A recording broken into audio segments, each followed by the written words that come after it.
Vamos só dar um recado, gente. Hoje a gente está fazendo então uma reposição do encontro de terça passada. E aí eu queria também já deixar um recado para a gente reagendar o encontro da semana que vem para a sexta que vem também, né? Porque segunda-feira é feriado. Aí eu acho que vai ficar muito em cima, né? Dois encontros, né?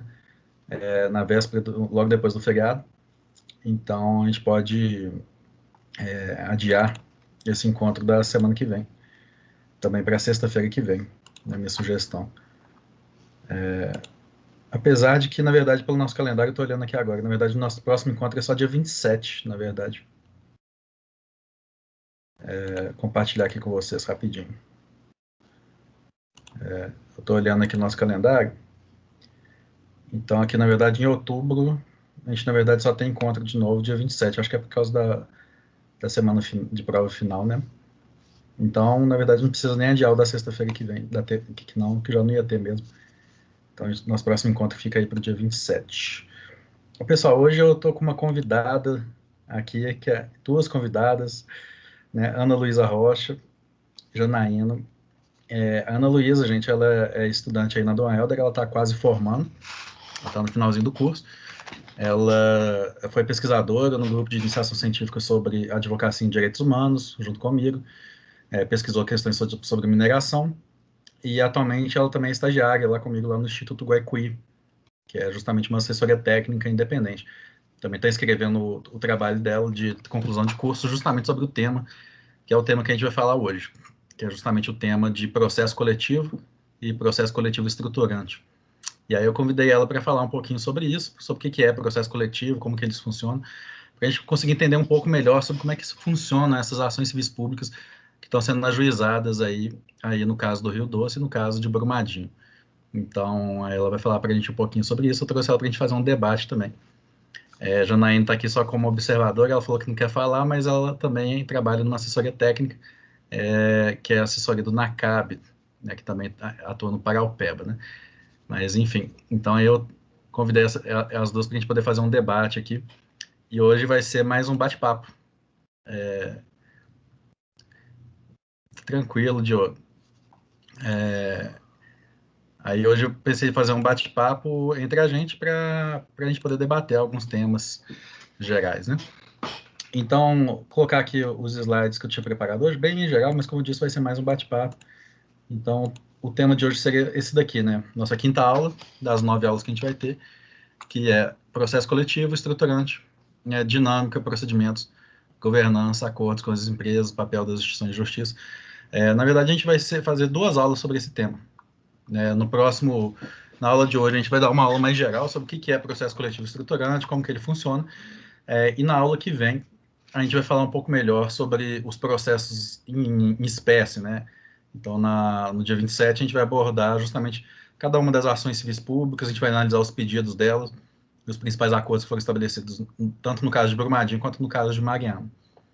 Mas então, hoje, para esse tema geral, eu pensei em dividir em duas partes, né? Ana, primeiro falar um pouco sobre o que são direitos coletivos, né? E tutela de processual de direitos coletivos, né, e depois, posteriormente, analisar especificamente os casos de Mariana e os casos de Brumadinho. Né? Mas eu acho que você gostaria de falar um pouquinho, Ana, sobre o que você está pesquisando? Bom, gente, eu vou pedir licença para poder abrir a minha câmera. Estou torcendo muito para que a internet não dê nenhum bug aqui hoje. Vocês me ouvem e me veem bem? Sim, Pedro? Eu desliguei meu microfone, Você tá mas muito. estou ouvindo bem. Isso.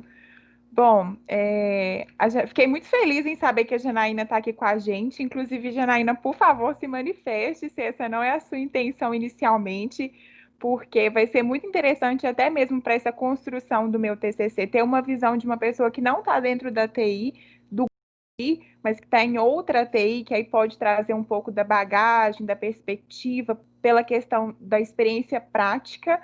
Então, eu estou sendo, né, beneficiada com esse seminário hoje.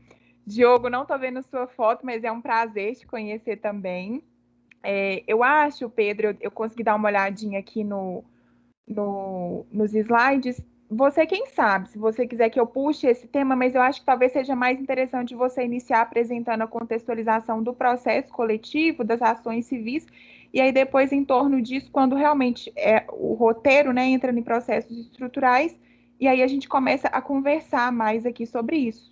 O que você Pode acha? ser, na verdade, eu vou fazer uma apresentação geral sobre o que é processo coletivo, mas eu queria só que você falasse qual que é o tema do seu TCC e o que você está pesquisando, para o pessoal Bom, saber. gente, então vamos lá. O Pedro é o meu orientador, mais uma vez, como ele comentou, eu conheci Pedro ano passado no grupo de iniciação científica litigância estratégica em direitos humanos, e pela experiência que eu venho vivenciando lá no Instituto Guaicuí, junto com o Pedro, com toda a equipe, não só do jurídico, eu me propus a trabalhar no meu trabalho de conclusão de curso a realidade dos processos estruturais. Então, na realidade, é um estudo de caso, né? Os processos estruturais, trabalhando o conceito, as suas características, à luz do processo coletivo do Rio, da bacia hidrográfica do Paraopeba, que aí, ao tom que todo mundo compreende, o processo coletivo de Brumadinho. Porque como a gente vai conversar, à medida que a gente vai engajando sobre o que é esse processo, como que é o trâmite, todas as suas peculiaridades, eu entendo, né, e a doutrina também entende que ele vai muito mais além do que um mero processo coletivo, até mesmo pela questão da sua tramitação, pela questão dos procedimentos que vêm sendo adotados, não só pelo judiciário, mas também por todos os atores judiciais que estão envolvidos. Então, o tema do meu trabalho é novos sistemas de justiça, o processo estrutural à luz do litígio coletivo, do litígio estrutural, do rompimento da barragem da Vale em Brumadinho, Minas Gerais. E apresentamos aí o projeto e agora é suar na escrita da monografia. Agora, a parte é difícil, né, escrever, né? Gente, então é exatamente isso, né? Então, dois conceitos importantes que a Ana falou, né? Primeiro, processo coletivo e processo estrutural, né? As duas coisas são a mesma coisa, são coisas diferentes, né?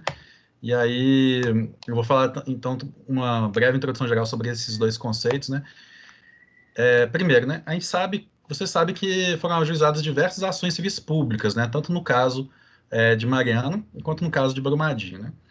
E agora a gente precisa entender um pouquinho sobre como é que funciona essas ações civis públicas, porque o procedimento dessas ações é totalmente diferente de uma ação individual que você vai ajuizar como advogado. Então, ela tem todo um sistema próprio, né? E, em geral, a doutrina ela se divide em dois grandes critérios, né? Então, primeiro, a doutrina, né? Às vezes trabalha, né? Esse sistema de tutela coletiva como se fosse um microsistema dentro do processo de direito processual geral. Alguns autores vão discordar disso, eles vão dizer que é um sistema independente, autônomo, né?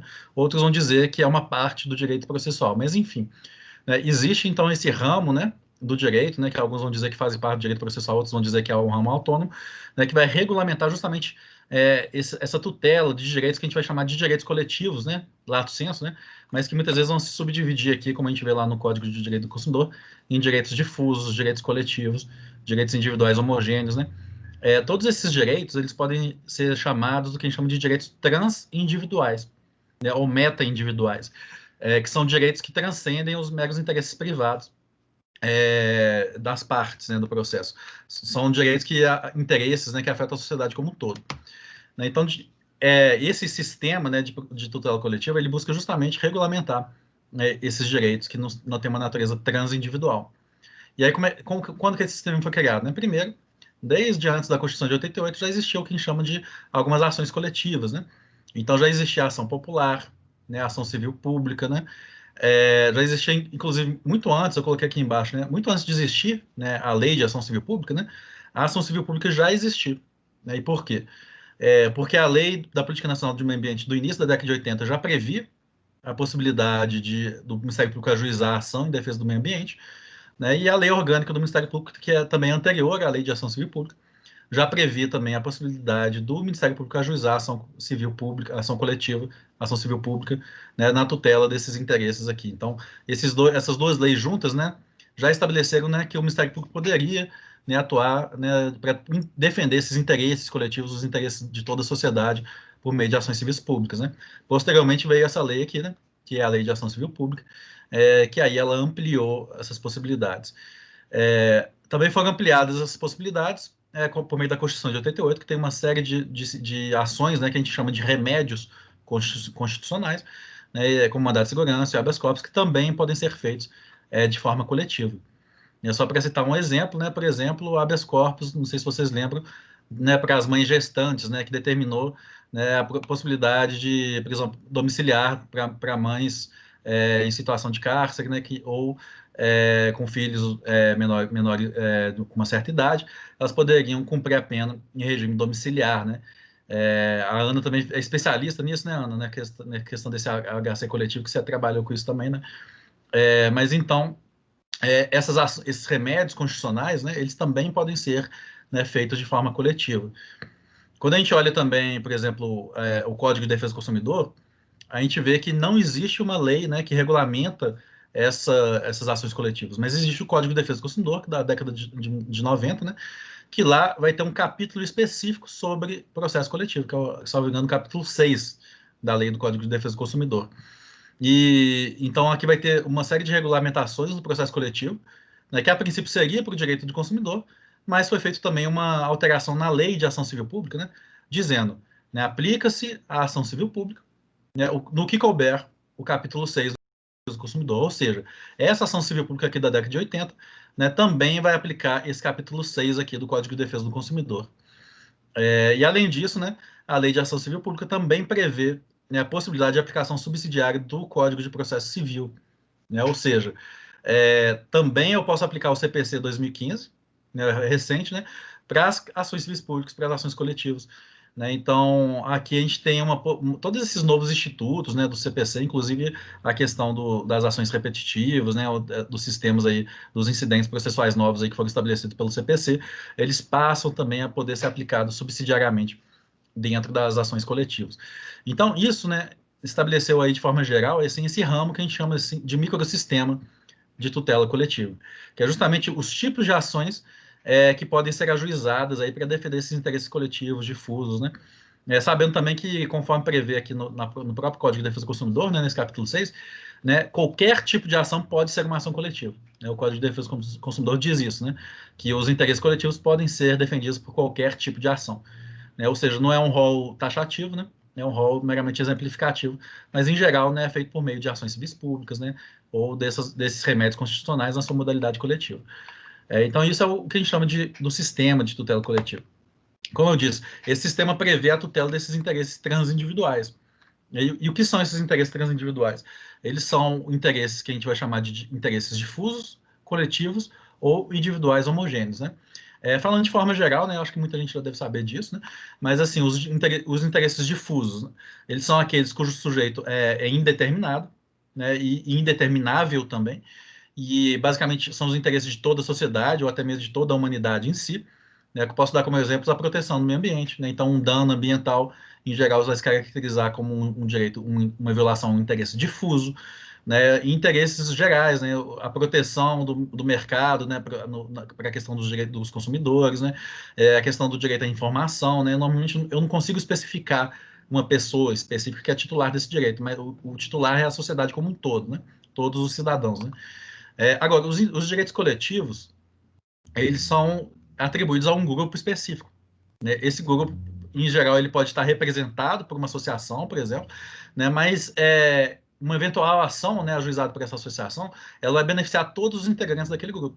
Né? Então, por exemplo, normalmente as ações ajuizadas pelos sindicatos. Né? Então, o sindicato entra com uma ação, né, vou dar um exemplo aqui que interessa para a gente. Né? O Sindicato dos Advogados, aqui de Minas Gerais, eles estão com um dissídio coletivo, né, exigindo o pagamento do piso salarial para os advogados. Então, todo advogado agora em Minas tem que receber um salário mínimo, né, digamos, né, o piso salarial. Então, é uma ação ajuizada por um sindicato, mas que, eventualmente, se for deferido esse pedido, né, vai beneficiar todos os advogados, né, como grupo.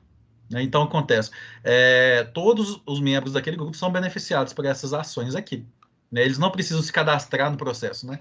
Na verdade, aquela entidade que ajuiza essa ação, né, vai representar todo aquele grupo.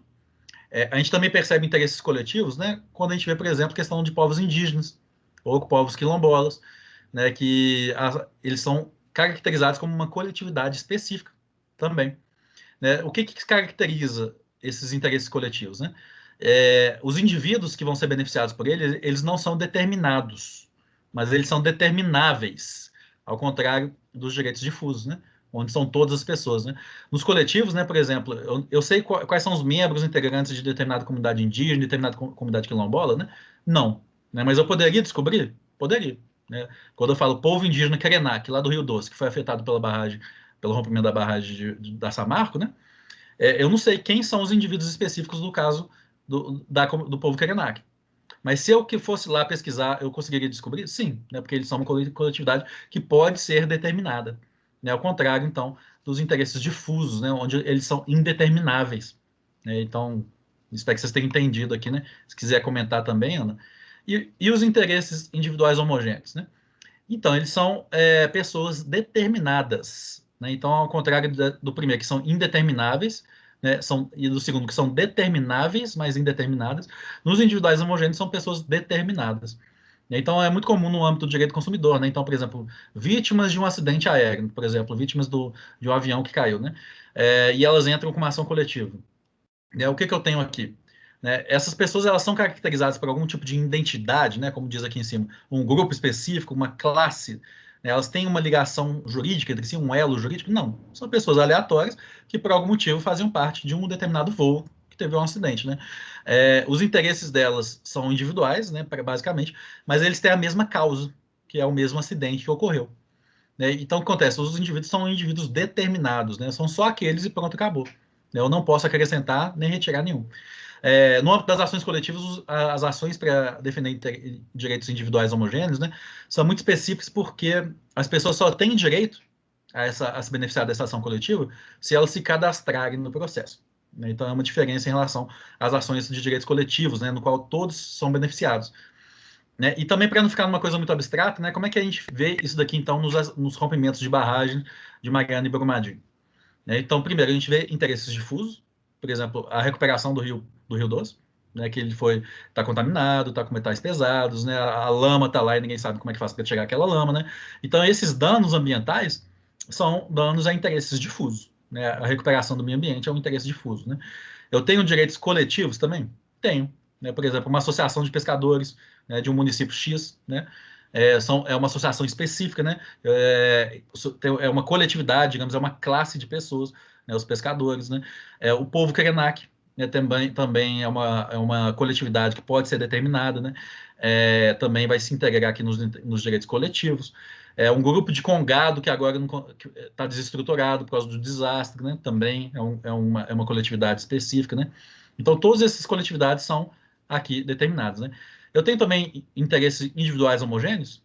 Tenho, né? Porque eu tenho pessoas que não têm relação nenhuma entre si, não se integram como classe nem como grupo, mas que também estão sofrendo a partir de uma causa comum. Por exemplo, fazendeiros, né, ao longo da bacia do Rio. Né? Eu posso dizer que eles fazem parte de uma classe, né? Talvez, né? Se, por exemplo, se eles se fizerem parte de um sindicato, de uma cooperativa, aí eles são uma coletividade, né? Agora, se eles não têm relação jurídica nenhuma entre si, né? Não tem nenhum elo, nenhum liame entre si, são basicamente pessoas que tiveram interesses individuais afetados, né? Tipo minha fazenda, né? Que foi afetada pela lama, né? A água aqui que eu não tô sem acesso, então meu gado está morrendo de sede, né? São interesses, a princípio, individuais, privados, né? Mas que têm uma causa comum. Né? Então, também integra aqui no que a gente chama de direitos individuais homogêneos. Então, a gente percebe todos esses direitos aqui, eles fazem parte, a gente consegue perceber eles dentro aí desses desastres, desses crimes aí que a gente está analisando, tá bom? Agora, tem uma divisão, se você quiser começar a falar aqui, Ana, que eu sei que isso aqui é tema do seu TCC, né? Algumas categorias, né, de classificar esse litígio coletivo, né? O Edilson Vitorelli, né, que ele é procurador da República, né, também é um autor, doutrinador, né, tem diversos livros publicados sobre direito processual. Ele não gosta muito dessa divisão por direitos, né? Ele gosta de classificar não a partir de direitos afetados, mas ele gosta de classificar as ações coletivas a partir da natureza do litígio, né? Então ele tenta superar essa visão de quais são os tipos de direitos. E ele define da seguinte forma: né? Existem ações coletivas, né? E ele define os litígios coletivos da seguinte forma: litígio coletivo é o conflito existente na realidade que envolve uma multiplicidade de sujeitos, os quais compõem um grupo e uma sociedade. Esse litígio pode ser global, local ou irradiado de acordo com as variações de complexidade e conflituosidade. Então, primeiro, essa primeira parte que é mais importante. É um conflito existente que envolve uma multiplicidade de sujeitos que compõem um grupo ou uma sociedade. Então, ele tem um conceito mais amplo, né? Mas antes de eu passar aqui, alguém que gostaria de fazer um comentário, Ana, o que você acha dessa divisão aqui de direitos coletivos aí gostaria de fazer algum comentário sobre isso? Do Vitorelli.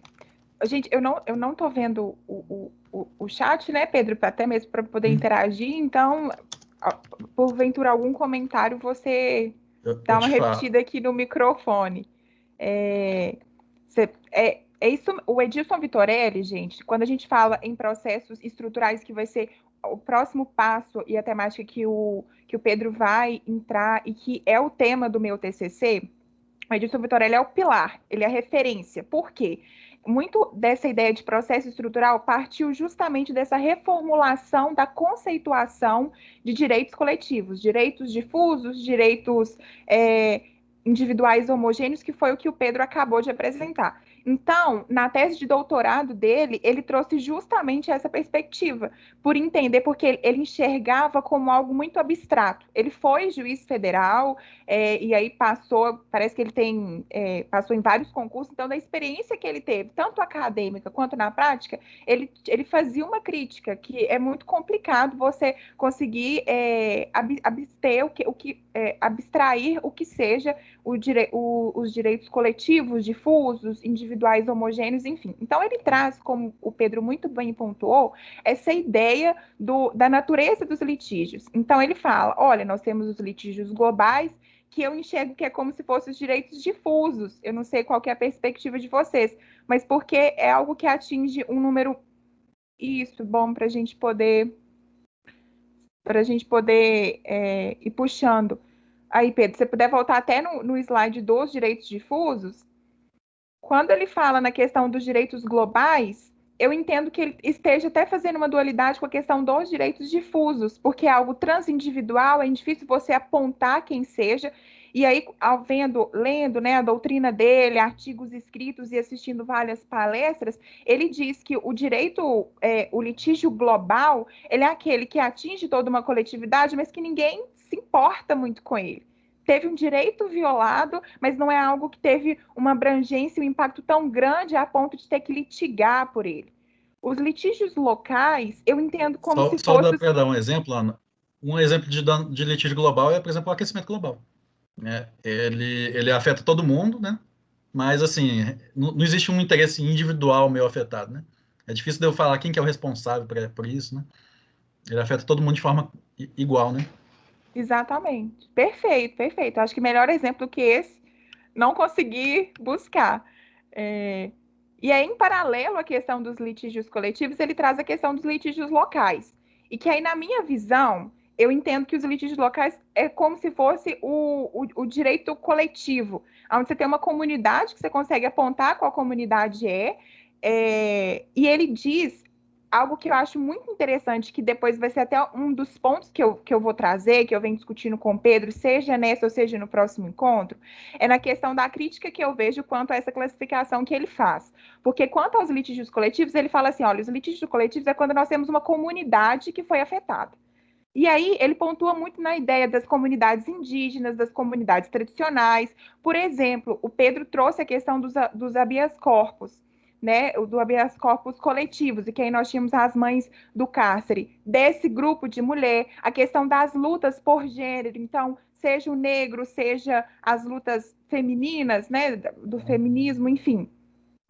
Então, ele aponta que é o quê? Uma solidariedade entre esse grupo, entre essa comunidade que tem algum direito violado, e que aí ele define como litígio local.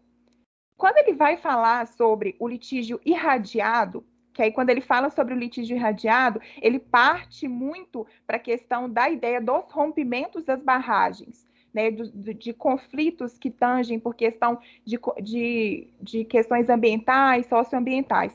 Ele traz que é na ideia de que são situações em que a lesão atinge uma coletividade, e aí eu estou me atendo aqui mesmo aos meus escritos, né, porque eu também estou estudando, então ele fala que são casos em que a lesão atinge uma coletividade, né? Mas atinge qualitativamente e quantitativamente de modo diverso, de maneira distinta.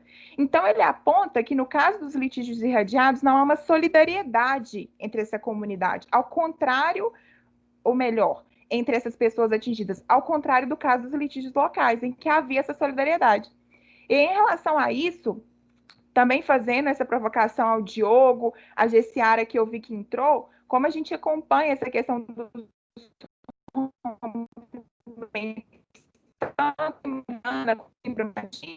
e também a Janaína, que vive isso na prática lá do NACAB, eu entendo que a situação do rompimento da barragem em Brumadinho, que é onde eu estou vivendo, local, ele é um litígio tanto local quanto litígio, porque nós temos as comunidades que são menores ali, tudo bem, por exemplo, nós temos uma região, sei lá, a região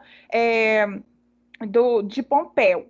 Ali nós temos vários distritos, várias comunidades rurais naquela região. Então, talvez as comunidades rurais elas não tenham um vínculo tão solidário com o pessoal que está no centro urbano. Mas entre essas comunidades rurais, eu enxergo uma solidariedade. Então, eu pontuo que, no caso dos rompimentos da barragem, há essas duas perspectivas de litígio.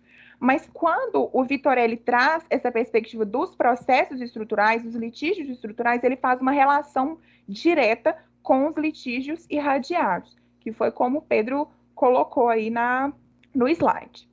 O que você acha disso? Acho, o que vocês acham? Ele faz uma crítica, né, ao Vitorelli, a essa divisão, né, de direitos aqui do Código de Defesa do Consumidor, né, mas assim, eu realmente não entendo muito bem a crítica dele, se você inclusive souber melhor, assim, porque eu acho que essa divisão aqui, por exemplo, que eu falei, é perfeito para a gente entender, né, por exemplo, o caso de Brumadinho e o caso de Mariano. Eu acho que a gente consegue ver claramente essas três modalidades, né, de direitos violados nesses casos, né. Então, eu não acho que essa divisão, digamos, está superada, mas não sei se é essa a crítica que ele faz, né? Mas eu acho que essa divisão faz com que eu percebo claramente, um grupo de pescador, por exemplo, a gente pega no caso do Paraupeba, né? Aquele chamado shopping da minhoca, né? Onde tinha gente que vendia material para pesca, né? E que foi totalmente afetado porque a pesca acabou no rio, né? Então, aquele shopping da minhoca, que era onde o pessoal comprava material de pesca, ficou totalmente desestruturado, a economia local sofreu impacto. Aqui a gente vê claramente um interesse coletivo, um grupo, né? Então, um grupo dos comerciantes do shopping da minhoca, sabe? E que muitas vezes já estão organizados numa associação, né? Uma cooperativa de pescadores, né? Enfim, uma colônia de pescadores. Em geral, a gente vê muito claramente os interesses coletivos, né? Como eu disse, o povo Krenak, né? Mas a gente vê também os interesses individuais homogêneos, a gente vê também o interesse difuso, né? Então, eu acho que essa divisão explica, né? O que acontece nesses grandes desastres, né? Pelo que eu estou entendendo, assim, o que o Vitorelli faz, né, quando ele traz essa divisão aqui, é basicamente dizer, olha só, existe algum tipo de conflito, que são os chamados conflitos, litígios irradiados, né, que são muito mais complexos, né? Por quê?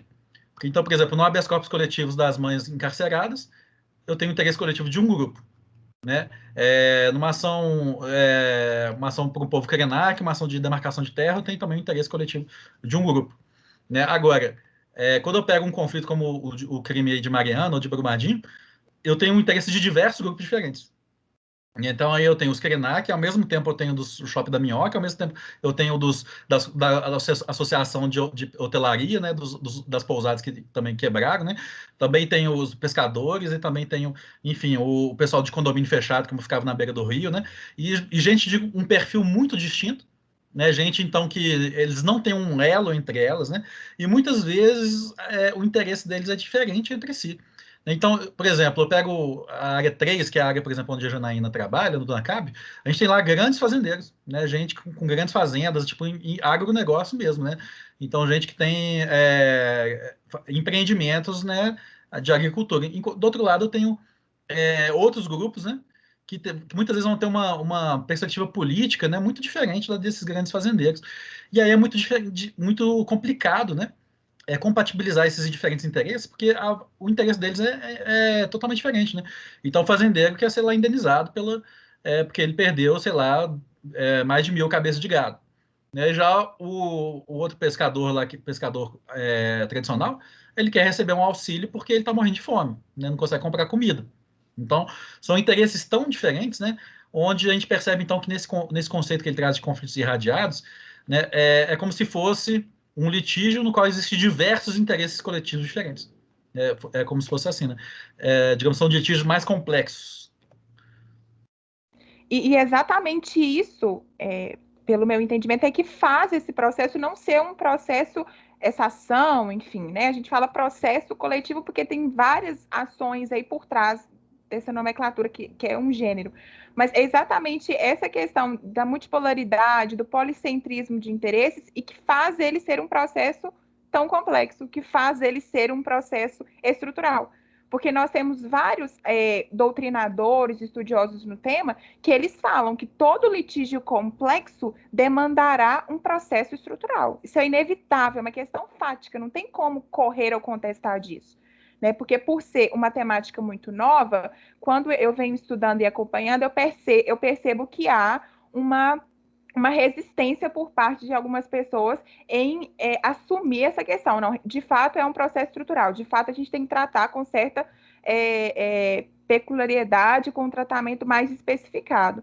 Mas, e é justamente a questão da complexidade tão atrelada com essa questão estrutural, ou estruturante, como queira chamar, porque esse vem sendo o papel das ATIs, né? Do GuaiCuí, que é as assessorias técnicas independentes, que vem aí atuando junto com as instituições de justiça, no caso, as defensorias públicas, né, do Estado e o Ministério Público, e também tem a Janaína aqui do NACAB, que pode muito bem gabaritar isso que eu estou dizendo, que é encontrar quais que são os interesses. Quem que me violou, mas me violou de que forma? Né? Um de uma forma, um da outra forma. E que aí vai se criando mesmo toda um modelo que precisa estar estruturado para conseguir, de fato, apreciar a demanda que vem sendo. E que aí, com uma decisão única, pura, não vai ser suficiente, e com um pedido, né, a gente se ater muito à questão do princípio da distrição, né, não vai ser suficiente, porque a cada passo que é dado no procedimento, no processo, você avalia um pedido que deve ser feito, você avalia uma questão que tem que ser demandada, que tem que ser apreciada, enfim, isso daí a gente vai apontando aqui até o nosso horário terminar. Ainda tem tempo. Mas, então, basicamente, o que a gente pode imaginar?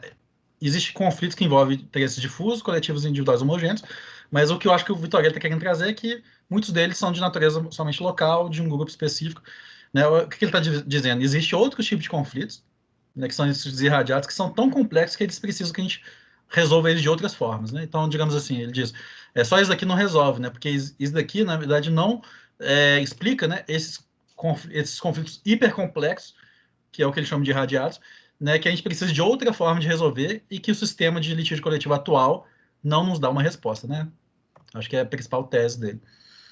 Aí ele chama isso aqui de multiconflituosidade, né, que ele vai dizer, esses conflitos multiconflituosos, onde tem diversos grupos distintos com interesses antagônicos, né, eles são muito difíceis de serem resolvidos, né, eles envolvem muitos órgãos diferentes, né, então, por exemplo, se a gente pega o TAC Governança, o TAC Governança que foi feito aí entre 22 atores diferentes. Né? Então, por exemplo, lá tem tipo, gente do Executivo, do Judiciário, do Ministério Público, Defensoria Pública, né? Órgãos do governo do Estado de Minas, do governo do Estado do Espírito Santo, da União, né? Então, são 22 atores diferentes, sem contar os réus, né? Que é a Vale, as suas sócias, que é a BHP, quer dizer, a Samarco, né? A sócia BHP Vale, mais a Fundação Renova. Né? Então, o número de atores, né, nesse processo é muito grande, né? Não é, tipo, não é autor e réu, dois polos, né? Uma pessoa acusando e outra se defendendo, né? Como a gente vê nos processos comuns, né? Eles têm interesses muito complexos, né? Então, por exemplo, caso de Mariana, né? A gente vê o executivo, vê, né? O governo do Estado de Minas Gerais, a União, o Estado do Espírito Santo foi quem ajuizou a ação. A primeira ação civil pública foi pelo governo do executivo. Né? O legislativo, por exemplo, teve diversas CPIs, né? Por exemplo, a CPI do Senado, da Câmara dos Deputados, a CPI da Assembleia Legislativa, a CPI da Câmara de Vereadores de Belo Horizonte, ou seja, 4 CPIs diferentes, né? Analisando o caso. Né? O Judiciário, né? E o conflito entre a Justiça Estadual e a Justiça Federal.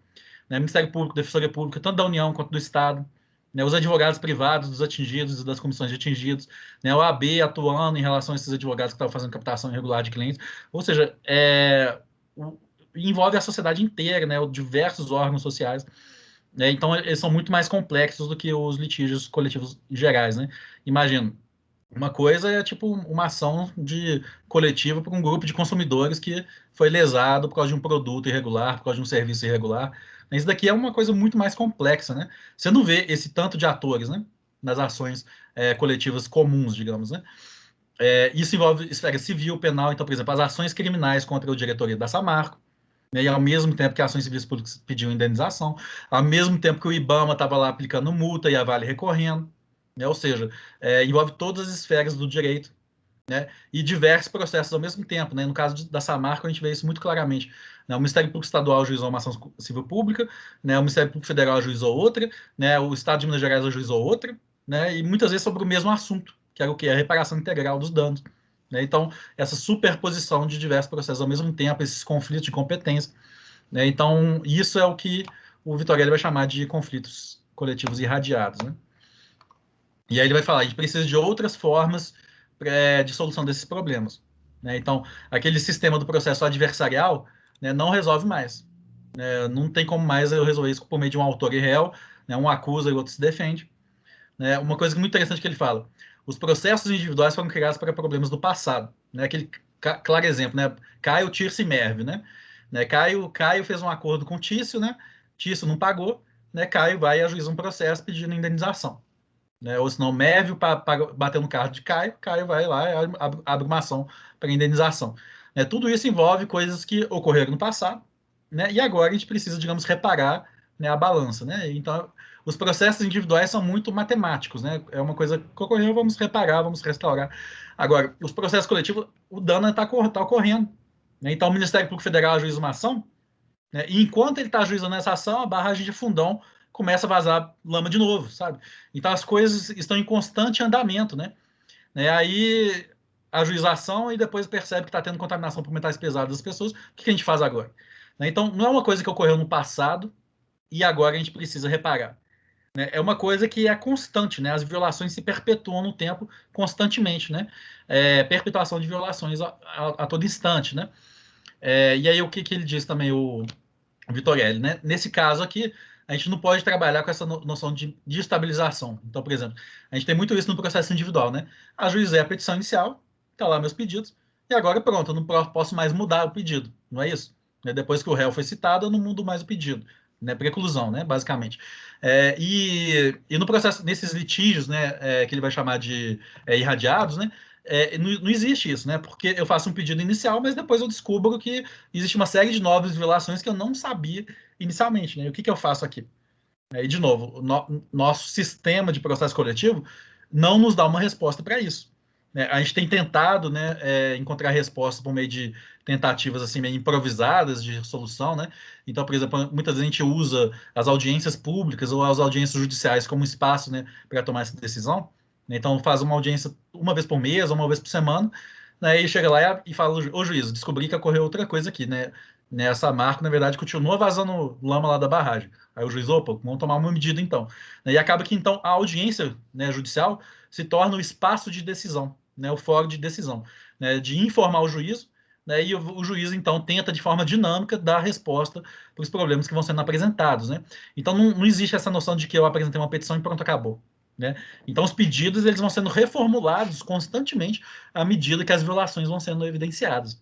Né? Então é uma coisa um pouco estranha, né?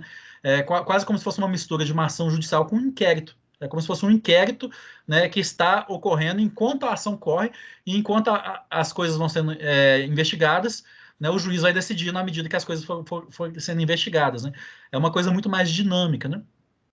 Por exemplo, não existe etapas, né, como existe no processo individual, né? Então existe aqui a juizeiação inicial, agora é a contestação, a réplica, a contestação, né? Aí vai ter o processo de conhecimento, apresentar as provas a produzir, depois vai ter a decisão, sentença, depois vai ter a execução da sentença, né? Tipo a fase de liquidação. Não, isso não existe, né, no processo coletivo, né, estrutural, que são esses que a gente está falando, né? As decisões, né, vão sendo tomadas à medida que eu vou descobrindo que as coisas vão acontecendo, né, e já estão sendo automaticamente executadas, né? Então é tudo feito ao mesmo tempo, né? À medida que eu vou investigando, eu vou decidindo e vou executando as coisas que eu já sei ao mesmo tempo. Né? Então, por exemplo, eu posso estar executando uma determinada decisão judicial que foi tomada numa audiência, por exemplo, né? Mas ao mesmo tempo, né, eu estou fazendo uma perícia técnica para investigar outras questões que ainda não foram decididas. Né?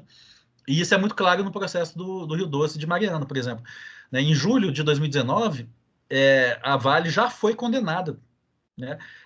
Ela já foi condenada a reparar todos os danos do desastre, né, do crime praticado.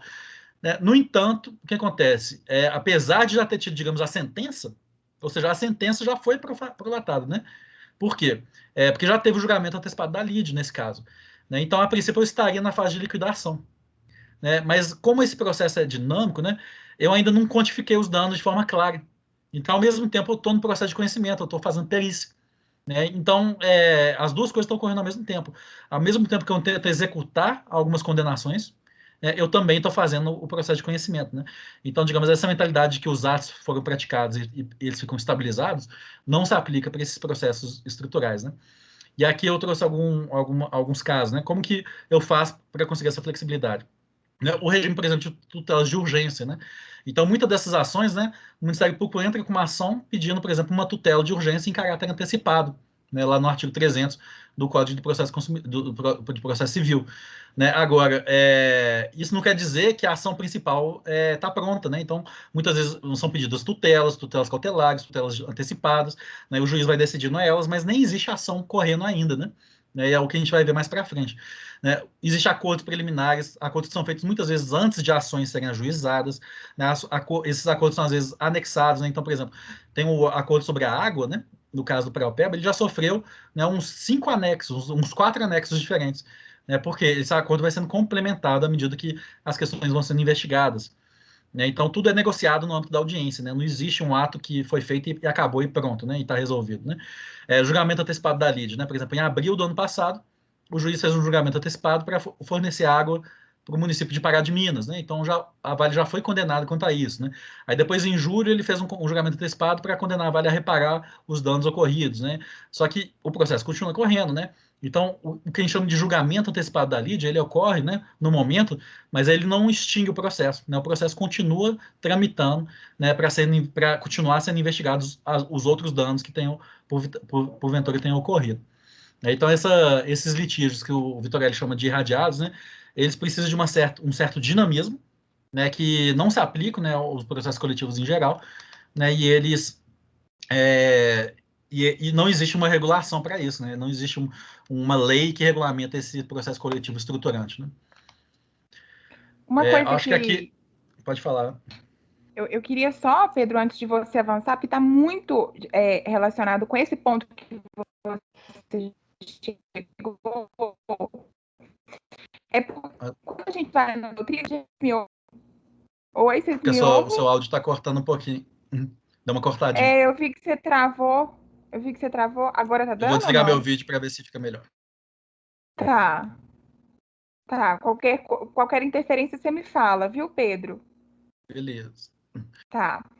Bom, então, assim, em relação a esses pontos que o Pedro trouxe, o Pedro, eu acho que no próximo slide ele vai trazer a questão da conceituação do processo estrutural, porque até então a gente está trabalhando, assim, pressupostos que nos levem a entender a instituir mesmo o processo estrutural, que aí, no caso, essa complexidade dos litígios, esses litígios irradiados, entre outros pontos afins.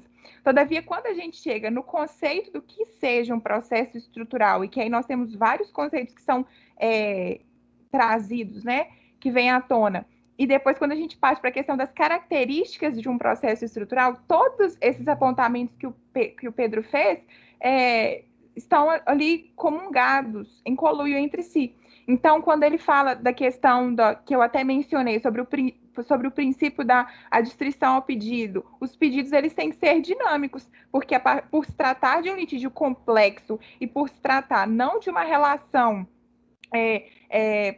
processual, em que está olhando por algo que aconteceu no passado, e que aí acaba sendo muito na questão das ações patrimoniais, né? E aí patrimoniais não só em questão de dinheiro, mas ali também na questão das obrigações de fazer, de não fazer, enfim. Quando a gente olha por esse sentido, na medida que está se avançando, outras violações estão ocorrendo, né? Como é o caso do Paraopeba que o Pedro falou, a questão da falta de água, a questão das doenças que vem chegando aí, caindo à tona. Então, entra a questão dos pedidos dinâmicos, que era uma pontuação que eu queria fazer, que é assim que a doutrina chama as pessoas que escrevem a respeito. O Pedro falou muito interessante, e aí a questão do Instituto da Estabilização, que ele se enquadra tanto nessa questão dos pedidos, quanto na questão da decisão também. Né? Nós não temos uma decisão que o juiz, por simplesmente um ato, seja mandamental, seja declaratório, vai instituir e vai, pronto, acabou, resolver aquela lide. Muito pelo contrário. E aí nós temos o Arenhart, por exemplo, que é um dos doutrinadores muito gabaritados nessa questão dos processos estruturais, ele traz a perspectiva das decisões escalonadas, ou decisões estruturantes, em que a cada fase do processo, e que aparentemente essa é uma das características do... Opa, seu microfone cortou. Alô? Você caiu? Opa, eu acho que a Ana caiu, gente. Não, gente, eu tô aqui ainda. Ah, pode falar.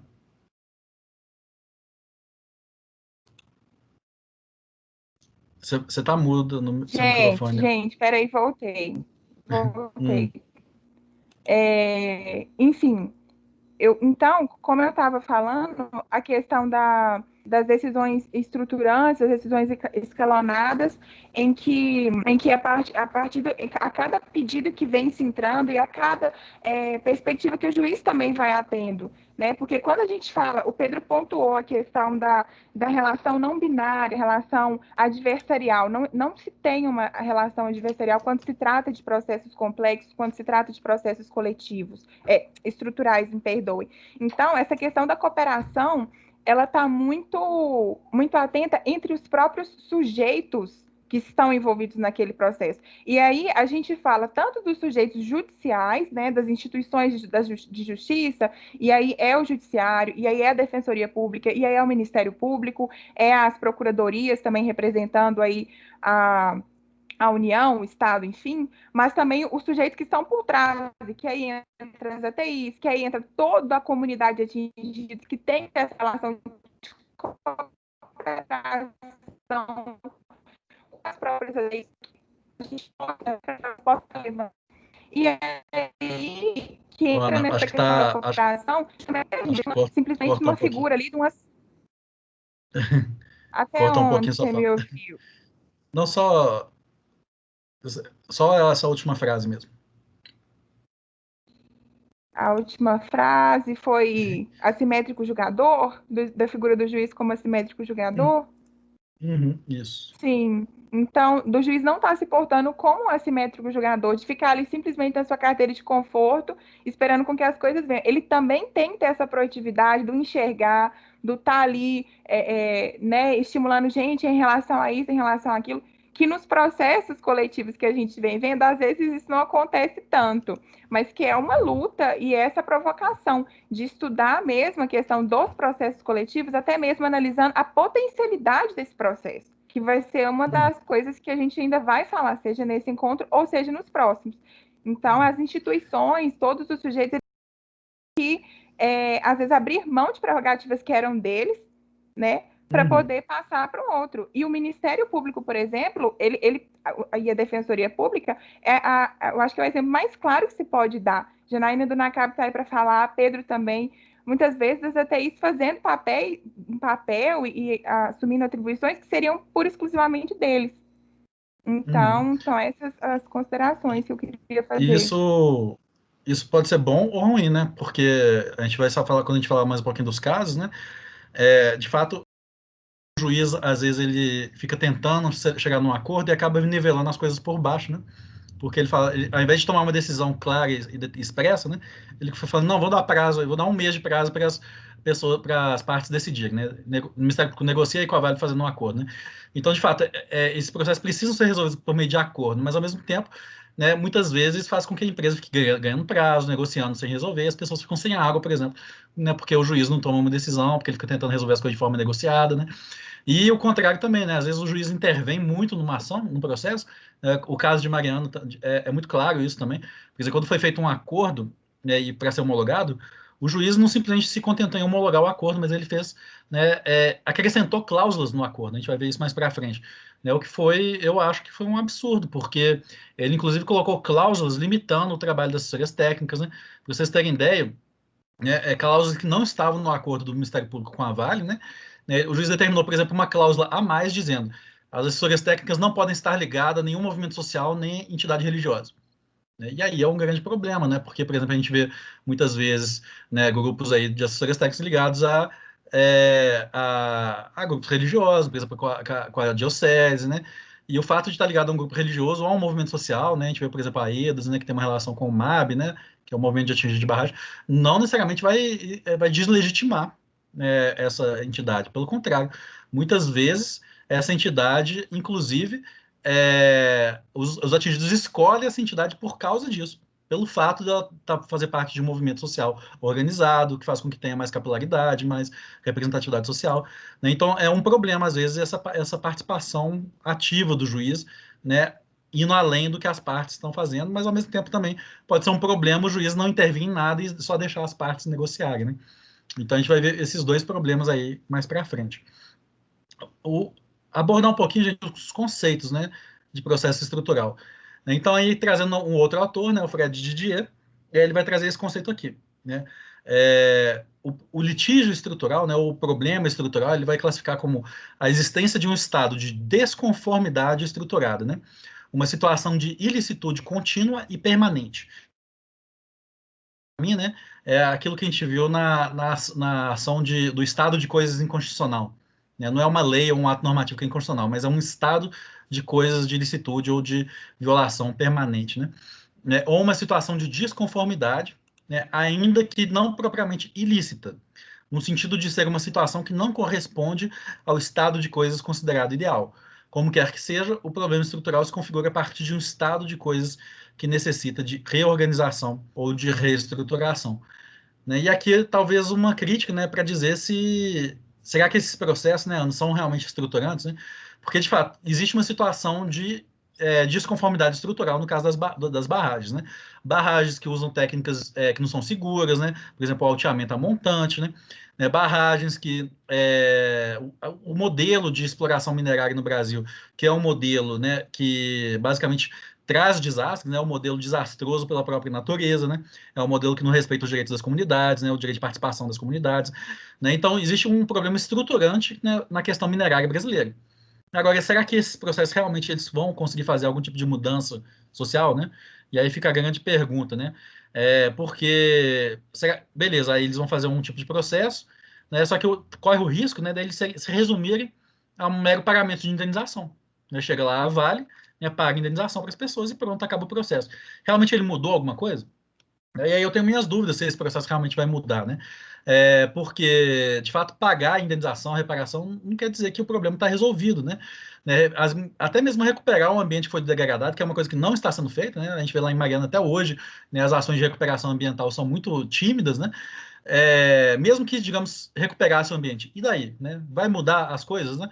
E eu acho que é importante pensar, né, se esse processo realmente muda alguma coisa, né? Vai mudar o modelo minerário brasileiro, né, ou vai só pagar uma reparação e as mineradoras continuam agindo da maneira que elas quiserem. Né? Realmente vai ter algum tipo de garantia de não repetição no futuro. Né? E aí eu não sei, eu tenho minhas dúvidas se esse processo realmente é capaz de fazer algum tipo de mudança estrutural para esses estados de coisas de ilicitude contínua ou permanente que o Fred Dier fala. Né? E aí eu não sei qual que é a sua opinião, Ana. Quando eu estava assistindo uma live na semana passada do Rafael Oliveira Alexandrino, se eu não me engano, o sobrenome é esse. E aí o Rafael estava comentando, porque ele, nesse artigo, né, ele escreveu um artigo junto com o Didier e com o Zanetti, falando justamente sobre essa questão da conceituação e das características de um processo estrutural, de um litígio estruturante. E aí ele falou que, olha, pode ser uma situação de uma desconformidade e aí pensando na reestruturação de uma instituição, e aí seja essa instituição pública ou privada, mas ele bem pontuou, em que inclusive foi uma coisa que eu anotei, que também vale para uma questão de uma situação em desconformidade com a normalidade. Então, eu enxergo particularmente, e é justamente nesse caminho que eu vou construindo a minha monografia, né? Primeiramente, a gente traz o que seja, o conceito, as características do processo estrutural, e aí a gente vem fazendo essa dualidade, né, de acordo com as peculiaridades do processo coletivo do Rio Paraopeba, de Brumadinho, enfim, como que ele se encaixa nessas características, e aí quais são as suas potencialidades, que é isso que o Pedro vem falando. Um processo, num litígio complexo, no litígio estrutural, porque aí a gente não está falando só de Brumadinho, a gente está falando de Mariana também, que vem os respingos. Então, basta permanecer só do jeito que está, só do jeito que ficou? Em Mariana, a gente consegue enxergar também, ali era um processo estrutural. Todavia, não deu nem tempo, né, gente? A realidade foi essa, não deu nem tempo. Ficou ali naquela questão de indenização e sei lá o quê. Pum, acabou. Veio o Brumadinho à tona. E aí? Nós vamos ficar aqui no Brumadinho? Não, vamos indenizar, aí dá uma trabalheira, vamos construir a matriz de danos e sei lá o quê, para daqui a alguns anos outra rompe e aí começa tudo de novo. Então, ai, nossa, vocês estão sonhando.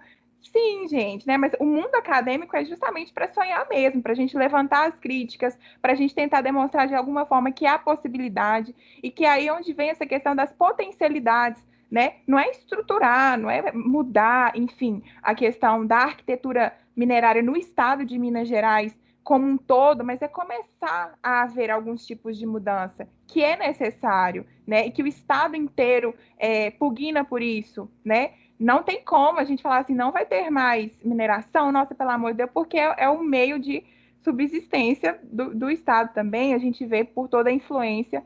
E aí, abordando nesse tema, quando a gente fala dos processos estruturais, as medidas estruturantes, que também, sempre que a gente vê a respeito de medidas estruturantes, está diretamente relacionado com o processo estrutural, porque aí vão ser medidas estruturantes tanto na fase do processo de conhecimento, vão ser medidas estruturantes tanto na fase decisória e tanto na fase executiva. E aí o Pedro falou muito bem disso alguns minutos atrás, dizendo que a gente não tem essas etapas, né? Você pode estar lá na execução, que inclusive foi uma fala que o Pedro me trouxe quando a gente estava tendo as nossas reuniões, quando a gente tem. Ele falou: olha, Ana, uma característica do processo coletivo, das ações coletivas, é justamente essa. Você não tem ensejado uma fase de conhecimento, uma fase executiva, à medida que vai avançando ali a questão, deu uma decisão, vamos começar a executar.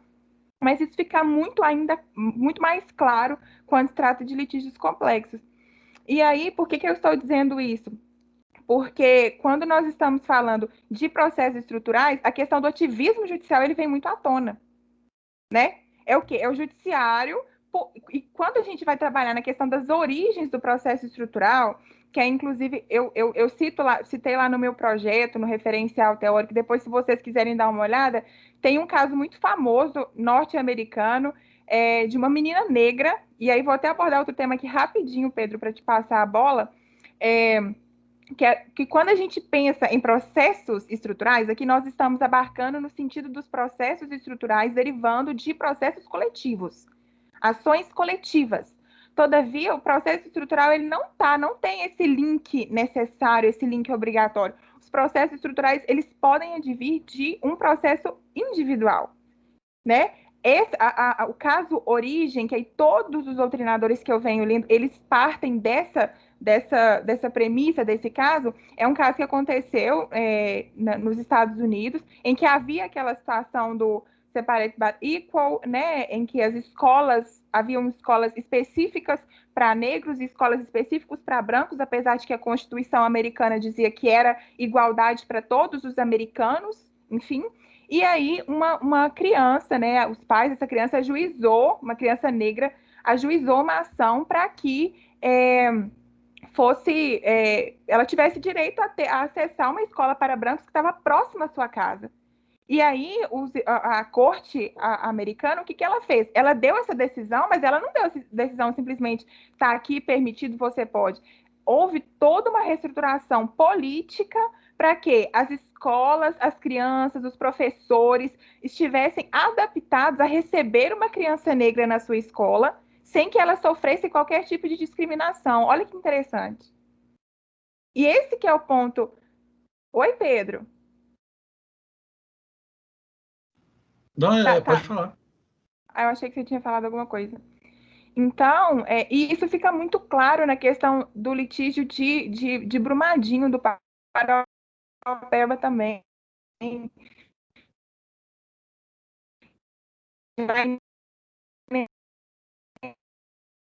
Acho que cortou sua fala um pouquinho, Ana. Que é o que nós estamos dizendo. Aonde que cortou? Isso é muito claro no processo do Paraopeba. Isso, porque no processo do Paraopeba nós temos várias ações coletivas que compõem a questão do processo coletivo, mas por trás dessas ações coletivas nós temos várias ações individuais, que individuais compõem esse cenário do processo estrutural. Elas não estão em apartado. As causas são muito...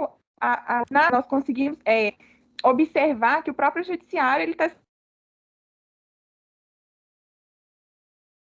Seu áudio tá meio ruim, Ana. Só um comentário que você falou de uma ação individual, né? Esse filme aqui, gente, tem um filme muito interessante que mostra isso, vou compartilhar para vocês. Né, justamente como que uma ação estruturante não necessariamente é uma ação... Opa, Ana. Acho que sua fala está cortando um pouquinho. Vou fazer um comentário aqui, gente.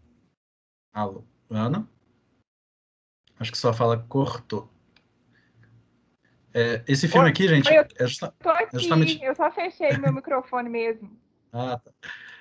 Esse filme aqui, gente, esse caso é o caso que a Ana comentou, o Ruby Bridges, né, Ana? Que foi um caso individual, ou seja, não era uma ação coletiva, né, mas que ela trouxe efeitos estruturantes, né, que foi a discussão sobre como que a segregação racial nas escolas, né, dos Estados Unidos. Aí teve que ter uma decisão da Suprema Corte, né, para decidir, né, que essa menina teria o direito de estudar numa escola, né, para brancos, né. Justamente essa noção de que não precisa ser um processo coletivo, precisa ser um processo estruturante, né. Mas uma coisa que você falou também, Ana, que eu acho muito importante, é a noção de que a maior evidência de que não teve uma mudança estrutural é justamente o fato de que 4 anos depois, né, do desastre de Mariana, a gente tem outro desastre. Né? Então, a gente mostra como é que esse processo lá de Mariana, na verdade, foi incapaz de fazer com que evitasse que esses desastres ocorressem novamente. Né? O que foi necessário para poder, digamos, evitar, assim, fazer algum tipo de mudança estrutural? Não foi uma ação do judiciário, foi uma ação do legislativo. Né? A aprovação aqui no estado de Minas da Lei Mar de Lama Nunca Mais, proibindo barragens a montante, por exemplo, né? Teve que vir do legislativo, não veio do judiciário.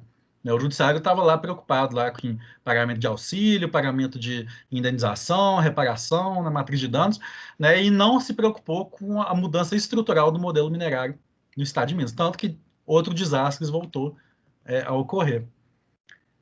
Ana, eu vou comentar um pouquinho aqui, isso aqui, se quiser também comentar, também sobre as características do processo estrutural, né? Trazendo também uma divisão aqui do Fred Didier também, gente. O que é, então, um processo estrutural? Primeiro, o fato nele se discutir um problema estrutural, né? E lembrando o conceito de problema estrutural, a gente já trouxe aqui atrás, né? Uma desconformidade estruturada, ilicitude contínua ou permanente, ou seja, uma questão sistêmica, né? O fato dele buscar a implementação de um estado ideal de coisas, substituindo o estado de desconformidade que caracteriza o problema estrutural. Então, por exemplo, o habeas corpus para as mães encarceradas, né, é um exemplo de um estado ideal de coisas que não estava sendo descumprido. Né? A ação, a DPF, né, ação de descumprimento de preceito fundamental, né, acho que é 347, né, não tenho certeza, foi sobre o estado de coisas inconstitucional, né, ou seja, a situação sistêmica, né, dos presídios no Brasil, né, que não tinha audiência de custódia, né, a verba do fundo penitenciário não era utilizada, né, também é um estado ideal de coisa que está querendo substituir a desconformidade estrutural, né. Isso daqui, né, Ana, eu vou ser honesto, eu nem entendi, né, o fato dele precisar desenvolver-se no procedimento bifásico, né, eu não entendi o que ele quer dizer por procedimento bifásico, né, você que pesquisou mais do que eu, se quiser comentar. Né, a intrínseca flexibilidade do procedimento, né, que a gente já abordou, né, não existe mais essa questão das etapas, né, propriamente determinadas, o processo é dinâmico, né, a consensualidade em relação à adaptação do processo, né, ou seja, os acordos, né, a necessidade de resolver as coisas mediante consenso, né, os diversos órgãos, Defensoria Pública, Ministério Público, Estado, né, precisam, né, ter uma atuação consensuada, né, mas então é o que o Didier traz como as características do processo estrutural, se quiser comentar, né? Antes, trazer também o conceito da Mariela Puga, né? O que são os litígios estruturais, né? Ela vai dizer uma intervenção de múltiplos atores, né, uma coletividade, né, que está sendo afetada, mas que ela não está atuando diretamente no processo, ela atua sendo representada por algum de seus pares, né, por exemplo, né, os advogados que são representados pelos sindicatos de advogados, né, os pescadores tradicionais de uma região que são representados por uma associação de pescadores, né, os produtores rurais que são representados por uma cooperativa, né, então essa cooperativa, né, ela representa uma certa coletividade, né, mas ela não é a coletividade, digamos, ela vai ser representada por alguém que tem legitimidade para isso, mas essa coletividade vai ser beneficiada por essa atuação coletiva, né? É uma violação de direitos em escala, né, que surge de uma política, né, uma prática sistêmica, né? Isso daqui eu acho que pode ser ter ou não, né? Organização estatal burocrática, ou seja, uma política pública sistêmica, né, que também gera essas violações estruturais, né? Valores de natureza constitucional que estão sendo violados, né? Ou seja, valores de ordem coletiva, né? De ordem global, né? Ações envolvendo redistribuição de bens ou uma sentença que supõe um conjunto de ordens de implementação contínua e prolongada, né? É justamente a noção, não basta uma única decisão, né? É preciso decisões reiteradas, decisões que vão sendo, né, inclusive, decididas e fiscalizadas constantemente, né? É por isso que, por exemplo, no processo de Brumadinho, gente, ou no processo de Mariana, a gente via que as audiências públicas, né, elas eram realizadas semanalmente. Toda semana, praticamente, em 2019, tinha uma audiência pública. Né, toda semana tinha audiência pública. Né, agora, em 2020, substituiu para ser mensal. Né, todo mês tem uma audiência pública. Por quê? Porque toda semana, né, ou todo mês, a gente precisa que o juiz novamente analise, né, o que está sendo feito, o que foi feito, o que não foi, né, e tome novas decisões. Né? Então, a audiência se torna o espaço de decisões, né, por meio da audiência, que as partes vão lá, mostram o que está sendo feito, o que foi feito, o que não foi, e o juiz profere novas decisões à medida que for sendo necessário. Né? Então, isso é um litígio estruturante. Né? Se quiser comentar, né, Ana? Trazer também uma conceituação. Né? Vai lá, pode falar. Eu quero sim. Gente, eu não sei se agora vocês vão me ver melhor, se agora vai cortar melhor. Eu até mudei de espaço aqui em casa. Qualquer coisa você me fala, Pedro. Pedro levantou uma questão que eu acho que é o Didier, se eu não me engano, e o Zanetti, que traz essa questão do processo bifásico. Eu acho que é os dois. Sim, a questão do bifásico, eles mencionam na seguinte questão. É necessário... E também eu não enxergo que isso é algo fixo, porque como eu disse, a questão o Pedro falou que não existe uma legislação que regulamente o processo estrutural. E aí essa é uma das discussões que, inclusive, aparentemente vem ocorrendo entre os doutrinadores, enfim, né, que estudam sobre isso, é se realmente é necessário uma regulamentação própria ou se a partir da regulamentação do próprio Código de Processo Civil de 2015, da própria Lei de Ação Civil Pública, já não bastaria para regulamentar esses processos. Porque a característica deles é a complexidade do litígio, e aí vai ser de litígio para litígio. Então, às vezes aparentemente houve um projeto de lei, que agora eu não me recordo muito bem o número desse projeto, depois o Pedro pode até buscar, eu então passar para vocês, só que ele não passou.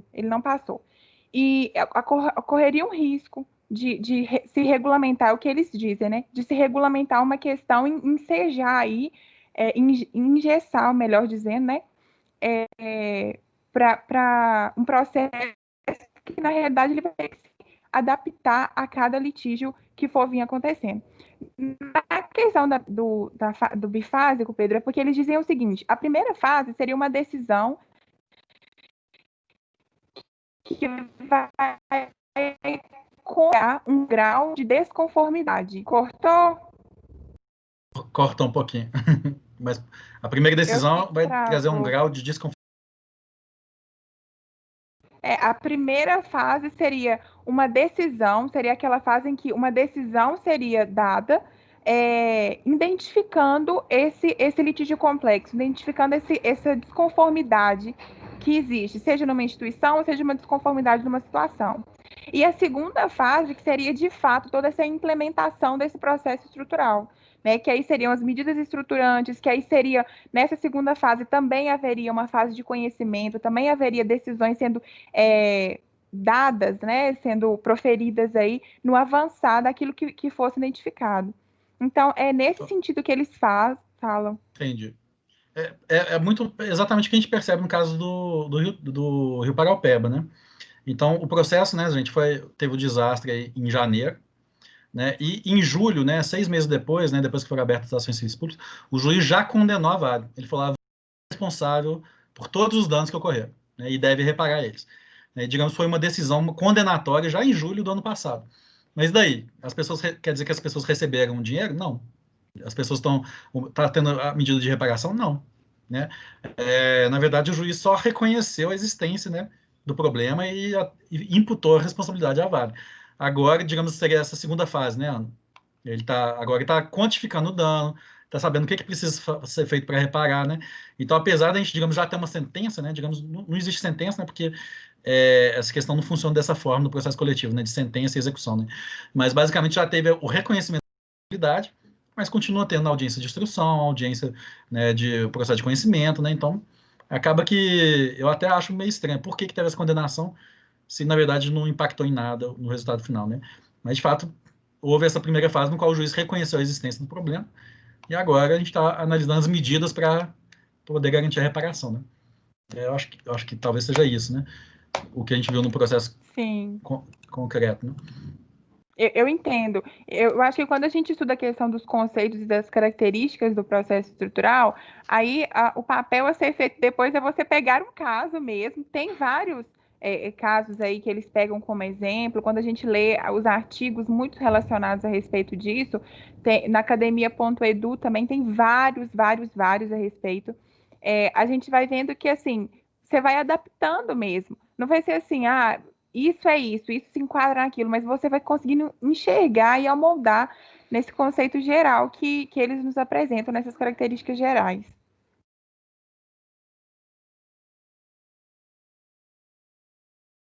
O seu áudio está fechado, Pedro. Tá, opa. Então, a gente trabalhou com dois conceitos, né, pessoal? Primeiro, o conceito de um litígio coletivo, e mais especificamente o litígio coletivo irradiado, né? Que são esses conflitos hipercomplexos, né? Que o Vitorelli diz, né? E agora a gente trabalhou com outro conceito, que seria o conceito de processo estrutural, né? Daí do Fred Dier, né? De outros autores, né? Agora, qual é a diferença desse chamado conflito coletivo irradiado e litígio estrutural? Né? E aí o Vitorelli traz essa divisão. Né? Aí ele vai dizer, ainda que nem todo litígio coletivo irradiado seja estrutural, todo litígio estrutural é um litígio coletivo irradiado. Você concorda com isso, Ana? Eu acho estranho, né? Esse caso mesmo que você disse da Ruby, né, da aluna lá dos Estados Unidos, é um coletivo, é um processo individual, mas que é estrutural, né? Mas, enfim, é um processo estrutural Eu e acho que não é um litígio coletivo. eu acredito que, assim, pelo fato do Vitorelli ele ser do MP, ele trabalha muito com essa perspectiva das ações civis públicas.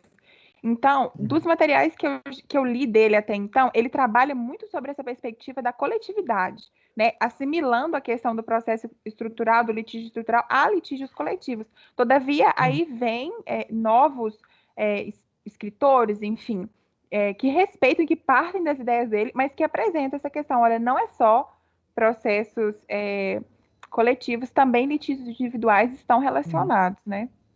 Uhum. Aí ele vai dizer, isso porque o litígio estrutural tem lugar no contexto de uma violação que atinge subgrupos sociais diversos com intensidade de formas diferentes, afetando interesses desses subgrupos de modos distintos, sem que haja entre eles qualquer perspectiva social compartilhada, né?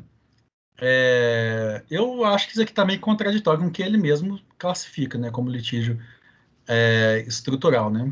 Porque é isso, né? A gente tem processos, na verdade, que para eles seriam litígios coletivos, na verdade, locais, né? Ou até mesmo litígios individuais, mas que vão ter efeitos estruturais, sim, né? Na minha opinião. Mas enfim, pode ser que parte do grupo seja até mesmo beneficiada pela manutenção do status posterior à violação e se volte contra a proteção da sociedade, né? Mas acho que o que a gente precisa concluir, né?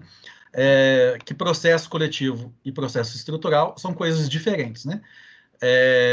Apesar de que o Vitorelli trabalha o litígio estrutural como se fosse, digamos, o litígio coletivo, né, é como se fosse uma espécie o litígio estrutural, digamos, é uma espécie do processo coletivo, né?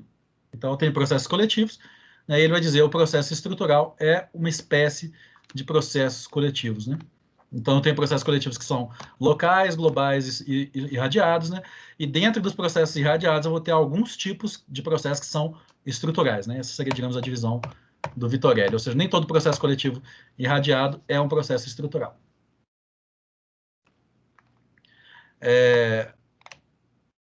Quer fazer algum comentário antes da gente ir para a próxima parte? Ó? Todo mundo entendeu esses conceitos, então, de processo estrutural, de processo coletivo? Eu acho que ficou bem claro, a gente conseguiu dissecar de uma forma assim, até onde eu estou lembrando todas as características, os pontos mais relevantes que eu vim estudando até então, né, e eu coloquei inclusive no projeto, a gente conseguiu abordar aqui. A própria questão da tutela coletiva, da tutela antecipada que o Pedro colocou, ele está relacionado a essa questão dos pedidos dinâmicos e que eu não sei se já passou esse slide, que o Vitorelli fala muito do timing, né? Ou seja, o momento certo para você ajuizar uma ação, ajuizar uma demanda pelo fato da complexidade que aquilo requer. Então, isso foi uma das medidas, porque o Vitorelli, eu coloquei aparentemente... isso mais para o final. Ah, tá. Então, assim, só estou apontando aqui, não vou entrar muito a fundo, não, mas o Vitorelli, aparentemente, ele está como como que fala? Parecerista, né, do Ministério Público de Minas. Ele é consultor para questões processuais nas ações de Mariana de Brumadinho. Você travou um pouquinho. Vou passar para frente, então, tá? Gente, tá, porque eu estou preocupado com o tempo, que a gente só tem mais 40 minutos. Gente, então, os dois casos, né? Vamos analisar por alto. A gente vai analisar no encontro que vem essas ações civis públicas de forma mais detalhada, tá bom? E a atuação do juiz, os acordos que foram feitos, né? Para vocês entenderem mais os casos, né? Mas agora a gente quer basicamente analisar se esses conceitos que a gente está trabalhando, de processo coletivo e processo estrutural, podem se aplicar ou não aos processos de Mariana e de Brumadinho, né? Então, vamos analisar as ações em espécie. E aí eu quero saber a opinião de vocês, né? Então, primeiro, quando a gente olha os casos, né, de Mariana, primeiro, é uma coisa sem precedente, né? Brumadinho já existiu precedente de Mariana, mas... Você está compartilhando o slide? Ah, vocês não estão vendo, não? Ih, vamos compartilhar, então. Então, vamos lá. Aqui, então. Os casos de Mariana de Brumadinho se enquadram no conceito de conflito estrutural ou não, né? Então, primeiro, né, vamos analisar quais foram as ações. Não existia precedente no caso de Mariana. Né? Então, é uma coisa totalmente sem precedentes no Brasil, o pior desastre e crime ambiental da história do Brasil. Né? E no caso de Brumadinho já existiu o precedente de Mariana. Né? Então, minha análise pessoal, gente, é que as instituições não sabiam o que fazer quando ocorreu o desastre em Mariana da Samarco. Eles estavam totalmente perdidos, né, e elas começaram, inclusive, a ter uma disputa entre elas para ver quem que ia ser, né, aquela que ia ser a legítima para cuidar do processo.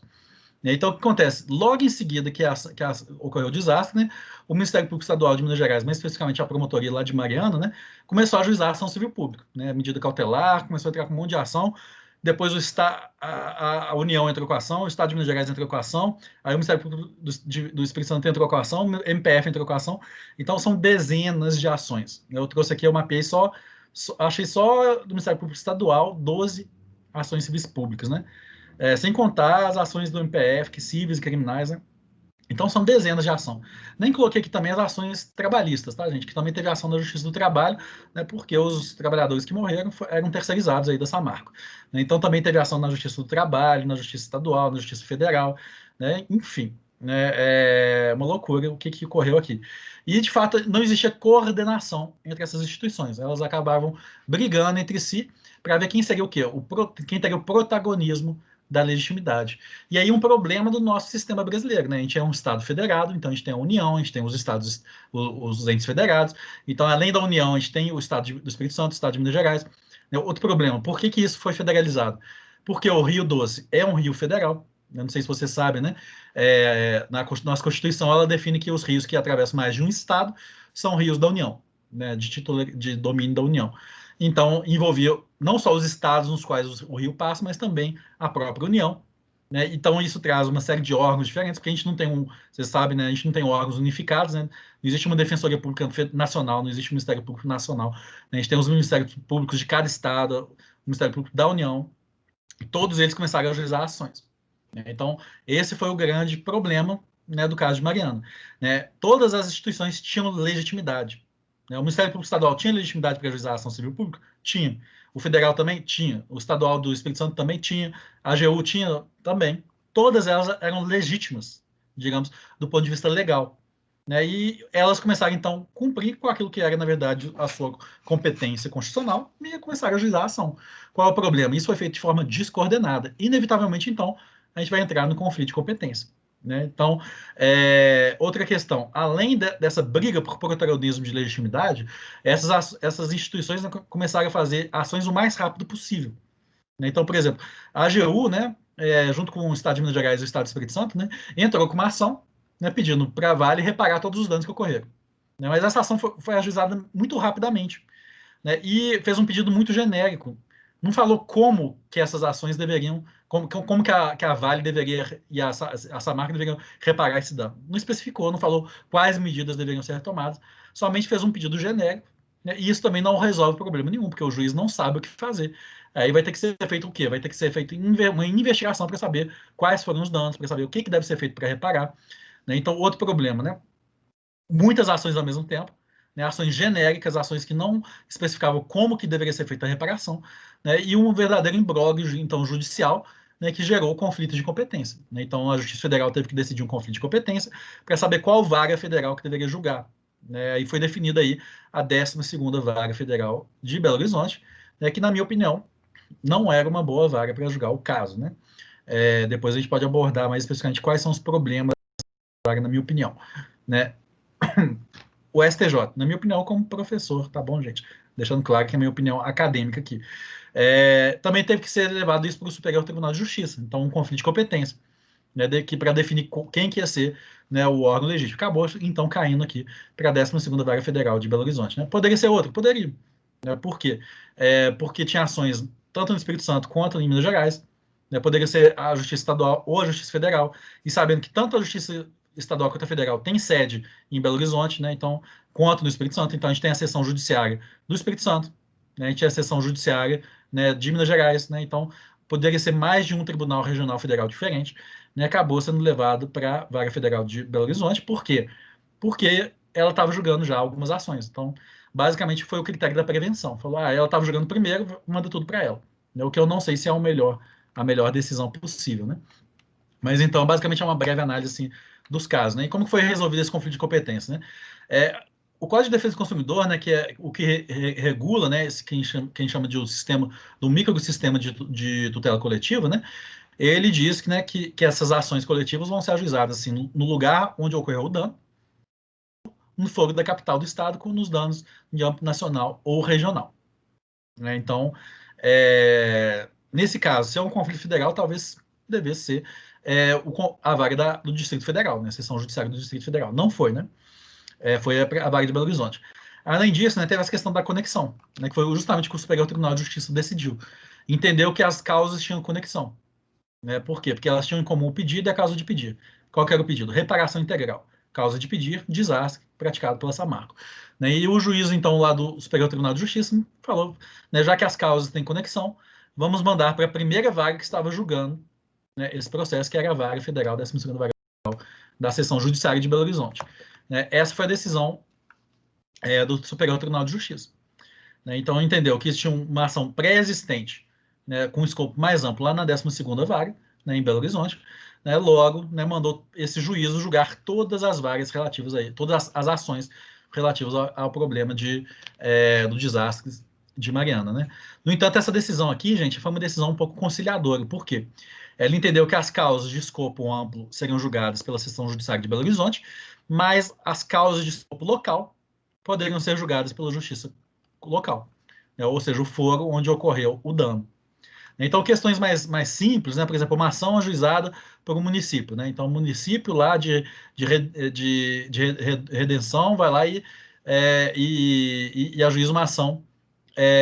Redenção não, como é que chama o município? Resplendor. né? O município de Resplendor ajuiza uma ação para reparar danos de natureza local, né, questões de fornecimento de água, né? O município de Governador Valadares ajuiza uma ação né, relativa aí à questão de acesso à água, né? Então, né, o STJ entendeu que essas questões locais poderiam ser julgadas pela vara local. Isso é bom e ruim ao mesmo tempo, né? Porque centralizou, né, numa vara só, somente pelo fato dela estar julgando primeiro, né, o que eu não sei se é o melhor critério, né? E segundo, né, continuou pulverizado porque outras ações continuaram lá, né, nas comarcas locais. Qual que deveria ser o critério, na minha opinião, gente? Né? Utilizou-se, gente, aqui um critério meramente formal. Né? Qual que é o critério formal? Da prevenção, devido ao fato da 12ª vara estar julgando o primeiro. Né? Então, pegou um critério meramente formal. Quem disse que a 12ª vara é a melhor vara para julgar o caso?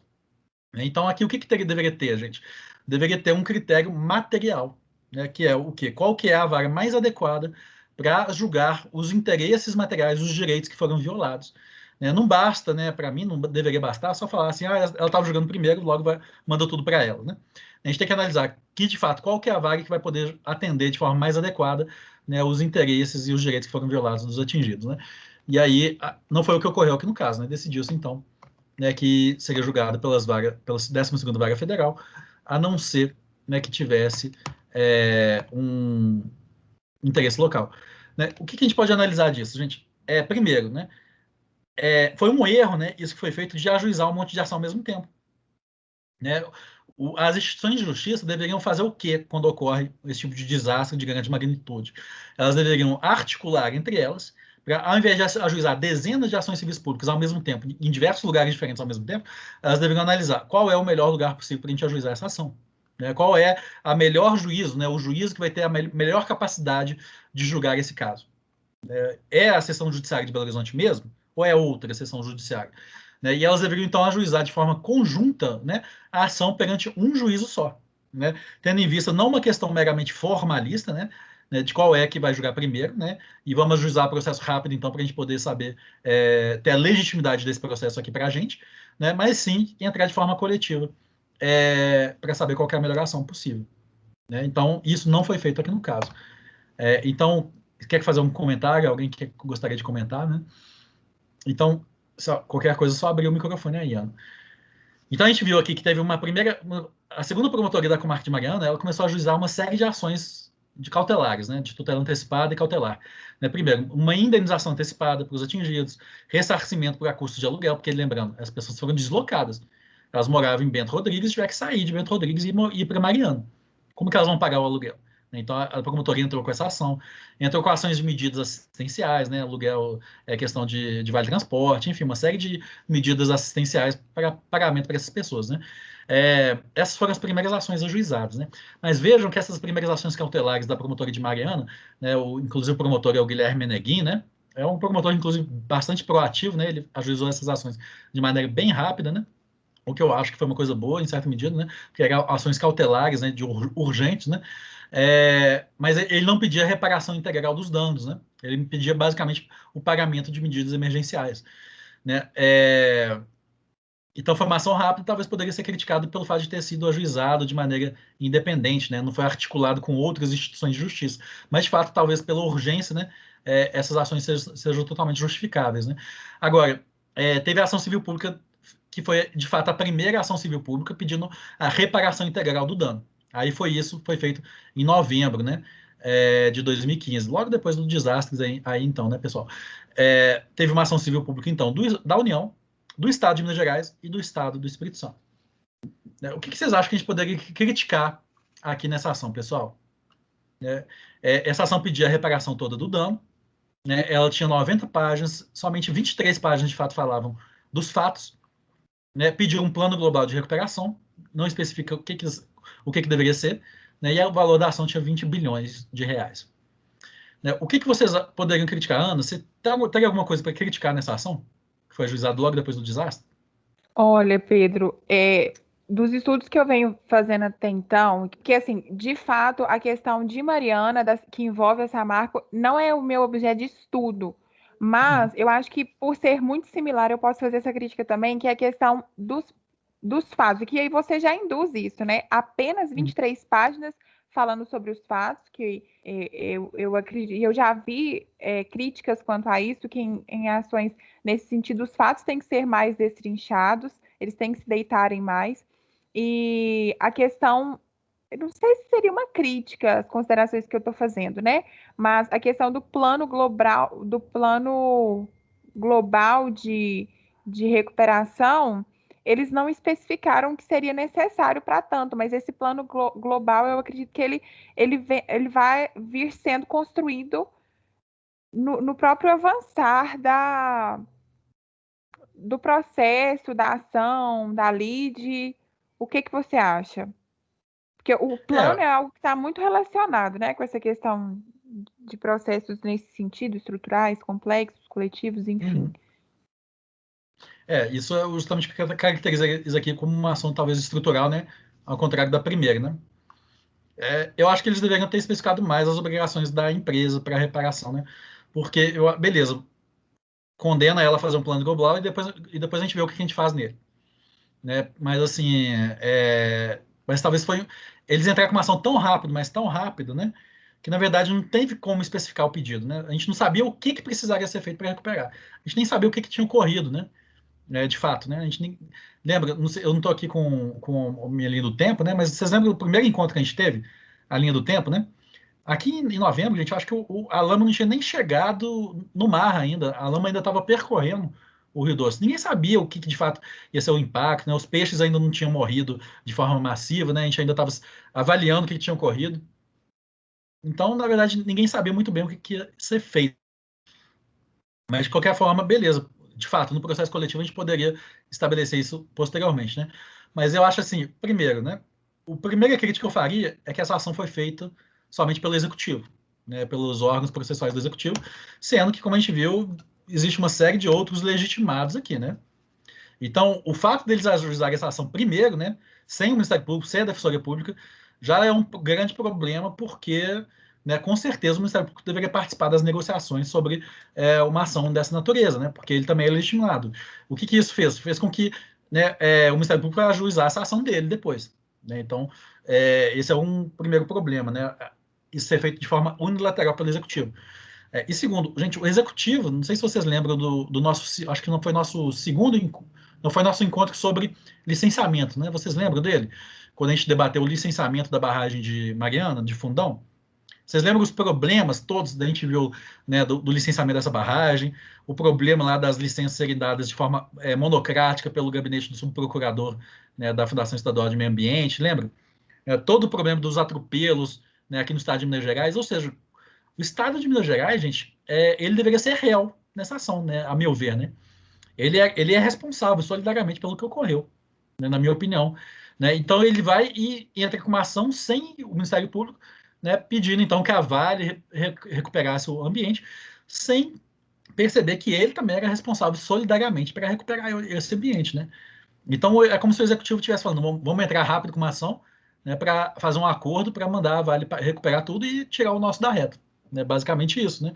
Isso, E o é essa valor dessa percepção ação? que eu tenho também, Pedro. Uhum, pois é. E sem fazer isso de forma articulada com outros legitimados, né? E um valor baixíssimo da ação, né, gente? 20 bilhões, gente. Isso realmente, isso aqui deve ser o lucro da Vale em 6 meses. 20 bilhões. E vocês acham que isso realmente é suficiente para reparar esses danos, né? Para poder, de fato, servir de forma pedagógica para que a Vale não voltasse a praticar isso no futuro, né? Para mim, esse é um valor baixíssimo, né? Tendo em vista o porte da empresa e a gravidade do dano que ocorreu. Né? Então, foi uma ação feita atropelada, de forma muito rápida, com pedido genérico, valor baixo, feito justamente por entidades que talvez deveriam figurar no polo passivo de uma ação civil pública.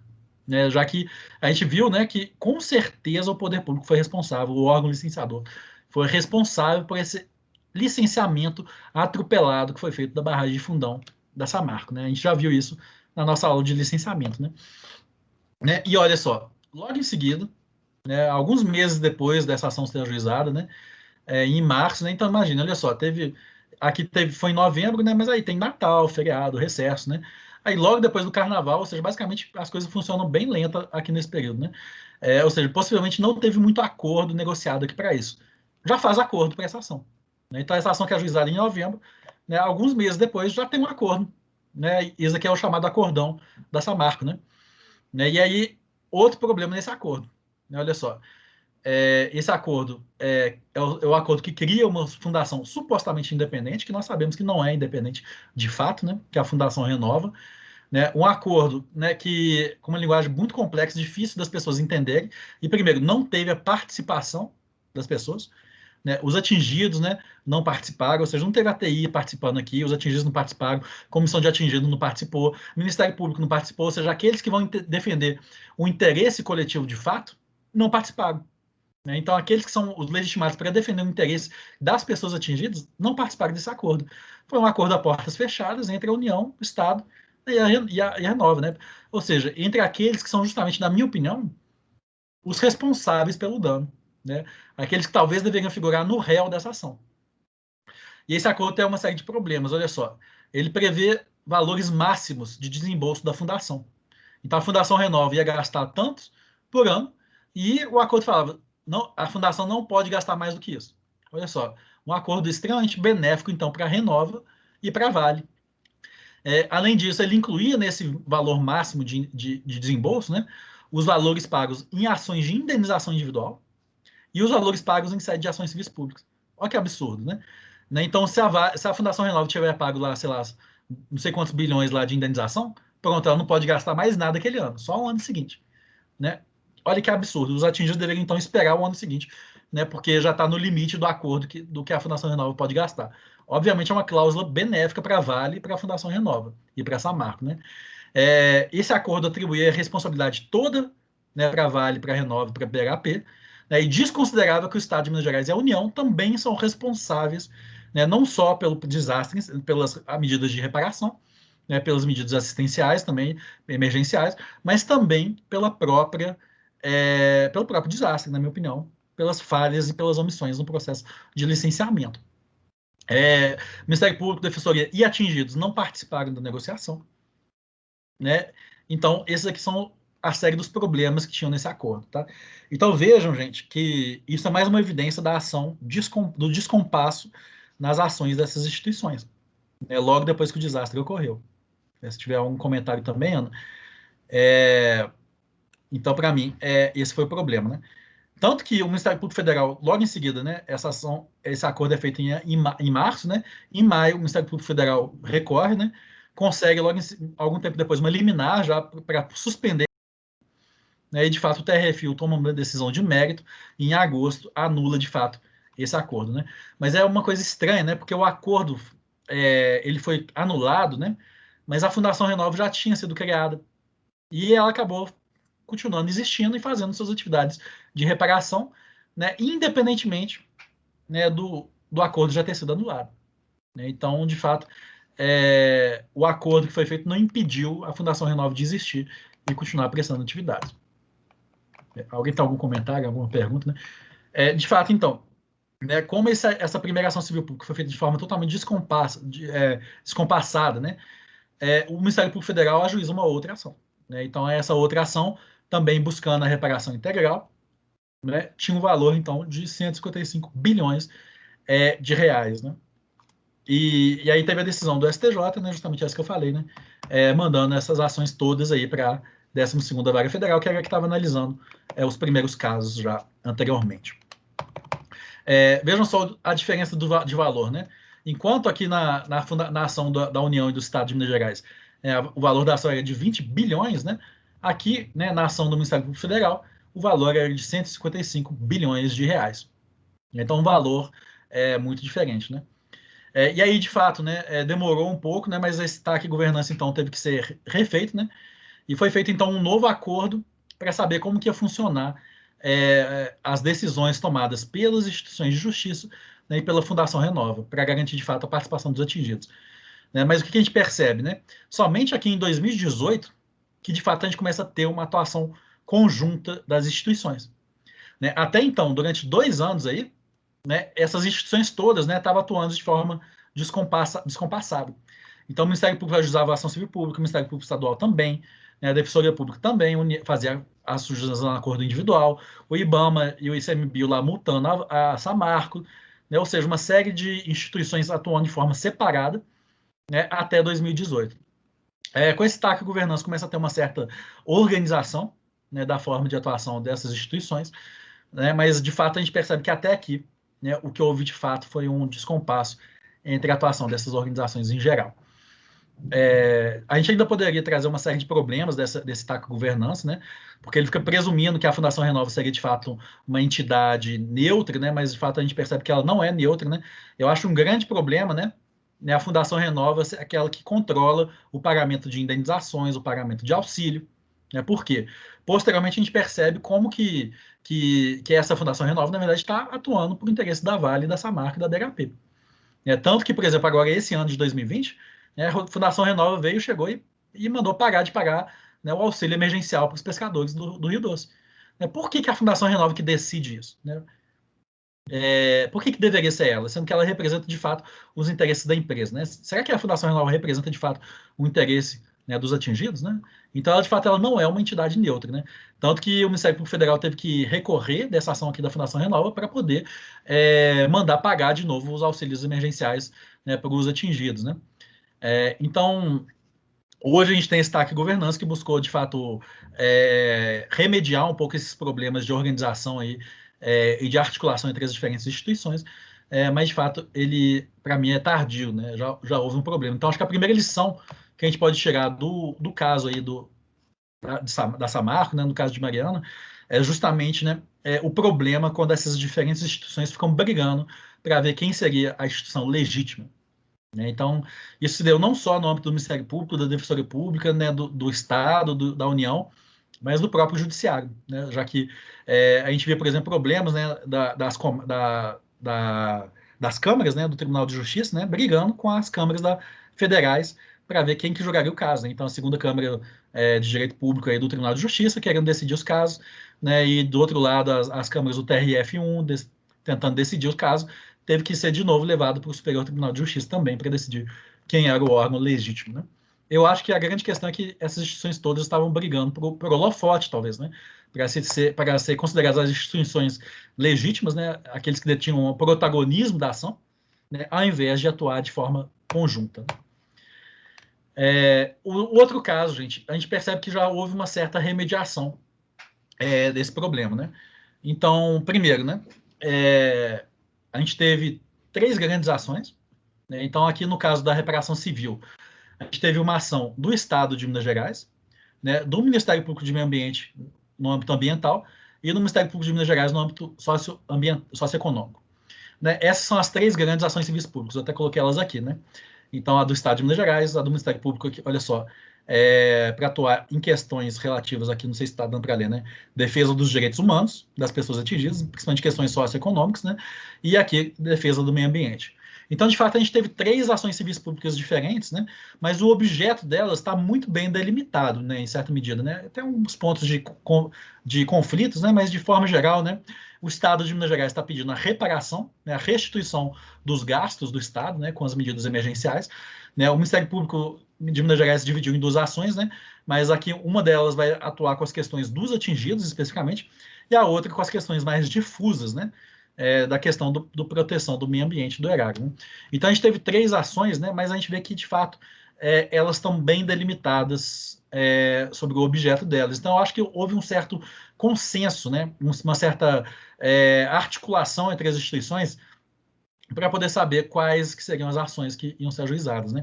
A gente vê que a Justiça Federal, né, o Ministério Público Federal, a Defensoria Pública da União, não está ajuizando ações próprias, né?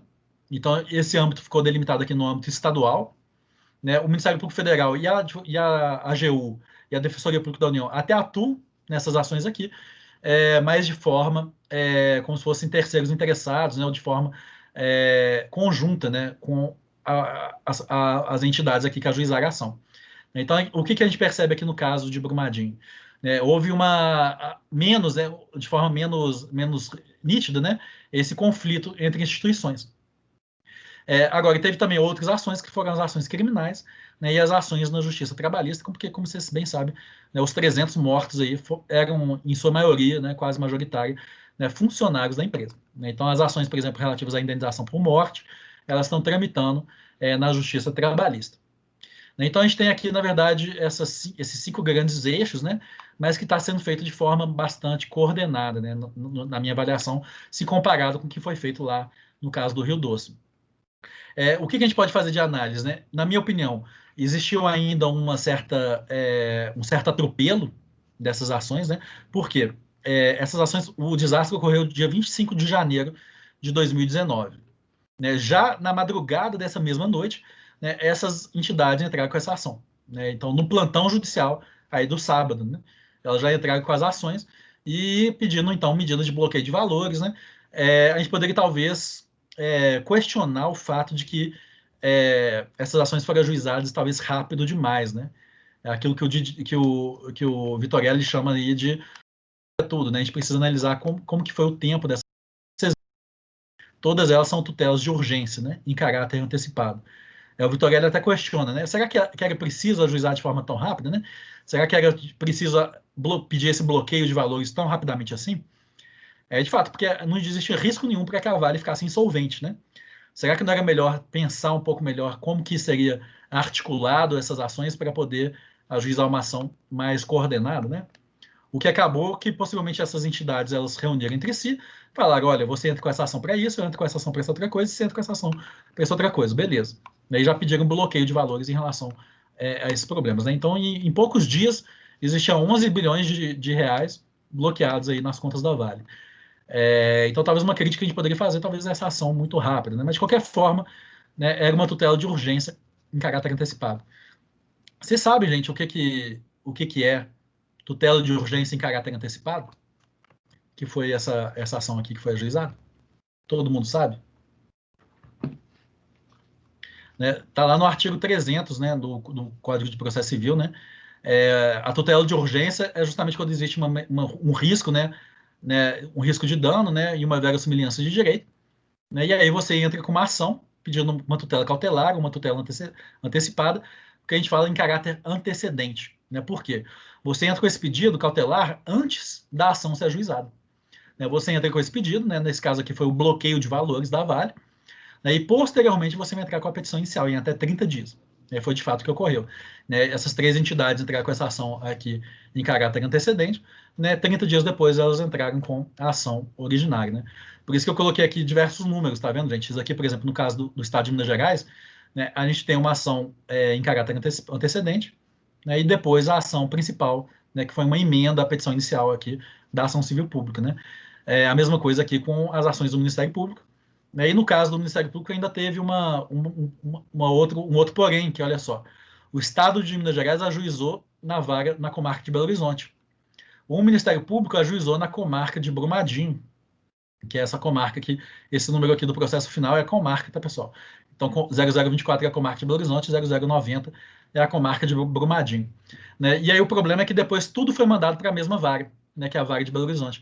E aí, então, o processo mudou de número de novo, né? Então, aqui o problema, de novo, dessa mudança de número, né? Justamente porque teve eles foram remetidos da comarca de Brumadinho para a comarca de Belo Horizonte, né? Os processos criminais continuam na comarca de Brumadinho, né? Porque a competência criminal é diferente, né? Então, a comarca de Brumadinho continua julgando as ações criminais, e a Justiça Trabalhista também, né? As ações por acidente de trabalho, né, dos trabalhadores, né, é diferente, né, então está sendo julgado lá na Justiça do Trabalho. Então, essa aqui é uma visão geral das ações de Brumadinho. O que a gente também pode analisar, além dessa noção da ação ter sido ajuizada talvez rápido demais,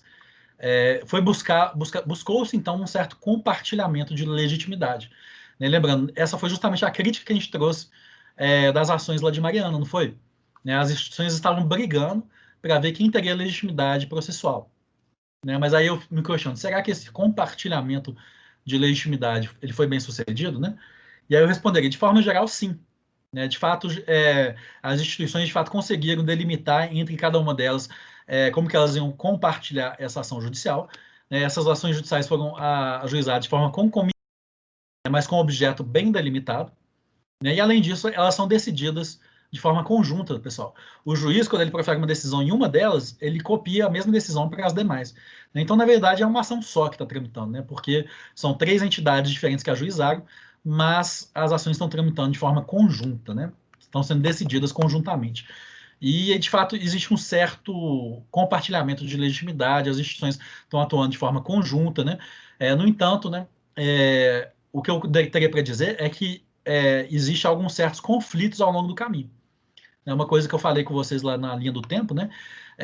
A Defensoria Pública de Minas Gerais, em abril 9 do ano passado, ela fez um termo de compromisso com a Vale, né, para poder, né, fazer acordos individuais de indenização, né? E isso foi feito sem o Ministério Público, né? Isso gerou um certo conflito entre a Defensoria e o Ministério Público, né? Mas acho que não foi um conflito muito grave, né? Mas na época o Ministério Público chegou a achar que tinha sido traído pela Defensoria Pública de Minas Gerais, que ela estava atuando de forma independente, né? E aí, de fato, né, posteriormente, eu acho que isso foi alinhado, né, e na ação civil pública principal foi definido que esses acordos individuais de indenização, né, da Defensoria Pública de Minas Gerais não iam afastar, né, a indenização do processo coletivo geral. Em outras palavras, né, se a Defensoria Pública fizesse um acordo individual de alguns atingidos, né, esse acordo vai ser considerado somente um mínimo de indenização, né, mas não afasta a indenização do processo coletivo, né? Então, até mesmo apesar desse certo conflito que teve entre a Defensoria Pública e o Ministério Público de Minas Gerais, né, eu acho que, de modo geral, né, as instituições estão atuando de forma coordenada, né? Mas eu acho que existe um certo problema, às vezes, dessa tentativa de atuar demais de forma coordenada, né? E eu, pessoalmente, eu acho, né, que às vezes, quando o Ministério Público e a Defensoria tentam atuar de forma conjunta com o Ministério Público de Minas Gerais, né, existe um certo temor, né, de que essa atuação, né, com o Ministério Público de Minas Gerais não gere uma atuação contra o Estado de Minas Gerais, né? Por quê? Eu entendo, por exemplo, que o Estado de Minas Gerais ele é solidariamente responsável aqui pelas medidas assistenciais, pelas medidas de emergência, né, para as pessoas atingidas, né? Inclusive questões aí relativas aí a acesso à água, a questões relativas aí à questão da análise de qualidade de água, né? Então a Copasa, né, o IGAN, né, também tem responsabilidade aqui para garantir os direitos das pessoas atingidas, né? Mas a minha análise pessoal é que no âmbito desse processo, né, e eu falo isso como professor de direito, então não como do ponto de vista totalmente acadêmico, né, analisando esse processo de forma fria, né, eu acho que existe um certo temor, né, das instituições de justiça de gerar conflitos com o Estado de Minas Gerais. Né, então a gente não vê uma atuação muito dura, né, das instituições de justiça contra o Estado de Minas Gerais, por quê? Né, porque o Estado de Minas Gerais também é um coautor, né, é um dos autores da ação civil pública, né? Essa ação que está tramitando de forma conjunta aqui, né? As três instituições elas buscam então, né, atuar de forma coordenada e buscam não gerar muito antagonismo umas com as outras, né? E isso para mim às vezes pode ser um problema, né? Porque às vezes era necessário que o Estado de Minas Gerais adotasse medidas mais rígidas, por exemplo, em relação à análise de qualidade de água, ao acesso à água, né, à atuação da Copasa, do IGAN, mas existe um certo temor para não melindrar as relações entre essas diferentes instituições, né? Então, de fato, existe um compartilhamento de legitimidade, né, de atuação, mas, de fato, às vezes, talvez deveria ter uma atuação mais dura e menos, né, compartilhada para não ficar nivelando as questões por baixo, né, na minha análise, né? Outra análise que a gente pode ver dessa nova ação, né, dessas ações que foram feitas no caso de Brumadinho, né, as instituições estão claramente tentando evitar a federalização. Né? Por quê? Porque essa federalização do conflito, né, que eventualmente levou o caso lá para a 12ª Vara Federal de Belo Horizonte, né, foi um grande problema. Né? Um problema por quê? Porque teve que ter conflito de competência no Superior Tribunal de Justiça, isso atrasou o processo, né? Aí ficou essa vara federal aqui cuidando de todas as ações, né? Sendo que talvez, do ponto de vista material dos direitos dos atingidos, talvez não seria a melhor vara para analisar o processo, né? Então, existe todo um temor de repetir isso que ocorreu lá no caso de Mariana, né, que é esse problema de competência da Justiça Estadual e da Justiça Federal. E aqui, claramente, existe um temor das instituições de justiça de que pudesse ter essa federalização do processo. Né? Então, o tempo todo, né, existe uma tentativa, não, isso aqui é um conflito estadual, não é um conflito federal. Né? O Rio Paraopeba é um rio estadual, não é um rio federal. Né? E, de fato, né, o Rio Paraopeba é um rio estadual, né, porque ele tem a foz, né, e a sua nascente no âmbito do Estado de Minas Gerais. Né? Então, existe essa tentativa de reafirmar o tempo todo de que, por mais que o Ministério Público Federal, a Defensoria Pública da União e a Advocacia Geral da União pudessem atuar no processo, né, quem é competente é o juiz da Justiça Estadual. né? Isso, para mim, às vezes é um problema, às vezes um pouco artificializado, né? E gera problemas de fato para as pessoas atingidas lá na represa de Três Marias, né? Porque se tornou quase que um tabu, né, de falar da represa de Três Marias. Por quê? É porque o Rio São Francisco passa pela represa de Três Marias, né? E aí existe todo esse medo, né, de que isso pudesse gerar a federalização do conflito, né? Então, como o Rio São Francisco passa por lá, aí será que a represa de Três Marias é uma represa estadual ou federal, né? Na minha análise é a seguinte, né? A represa de Três Marias, ela é uma represa estadual, né? Por quê? Quando a gente olha, né, o artigo 23º da Constituição e o artigo 26.1, lá fala claramente que os lagos, né, sejam eles naturais ou artificiais, são de domínio dos estados, né? Então, as pessoas atingidas lá na represa de Três Marias, né, eu acho que isso não poderia gerar a federalização do conflito, porque é um lago estadual, né? O problema é o quê? O problema é que o Rio São Francisco é um dos rios que atravessam a represa de Três Marias. E o Rio São Francisco é um rio federal, né? Por quê? Porque ele tem nascente em Minas Gerais, né, mas a foz dele é fora de Minas Gerais, então ele é um rio federal, né? Então existe todo um temor, né, de todas as instituições nesse processo, né, para que os atingidos de Três Marias não sejam considerados atingidos, né? E isso, para mim, é um grande problema, porque os pescadores lá da represa de Três Marias estão tendo problemas, né, de perda de renda, né? Estão tendo, talvez o problema da água não seja tão grave, né? Porque a qualidade da água, de fato, na represa de Três Marias, ela acaba que a represa é tão grande, né, que o rejeito não contamina a represa da mesma forma que ele contamina o rio, né, o rio Paraupeba, né? Mas mesmo assim, né, existe todo um problema de reputação, né? Por exemplo, as pessoas não querem mais comprar os peixes, né, da represa de Três Marias, né? Então os pescadores perderam a renda, né? O que vai ser feito com eles, né? Então, só para trazer um exemplo, né, o auxílio emergencial, né, ele não está sendo pago, né, para os pescadores lá de Três Marias, por exemplo. Apesar deles morarem lá, né, a menos de 1 quilômetro do rio, apesar deles serem afetados pelo rio, né? Por quê? Por causa desse temor da federalização do conflito, né? Porque apesar da represa ser estadual, né, um rio federal atravessa ela, né? Então, existe uma tentativa muito forte de tentar evitar a federalização, né, para poder fazer com que o conflito seja menos complexo, para que tenha menos conflito de competência, mas, na minha opinião, isso tem gerado prejuízo para os direitos dos atingidos lá na represa de Três Marias, né, no que a gente chama da área 5 aí, né, do Rio Paraupeba.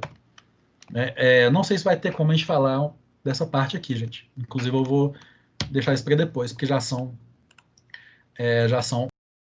5, nosso tempo já passou.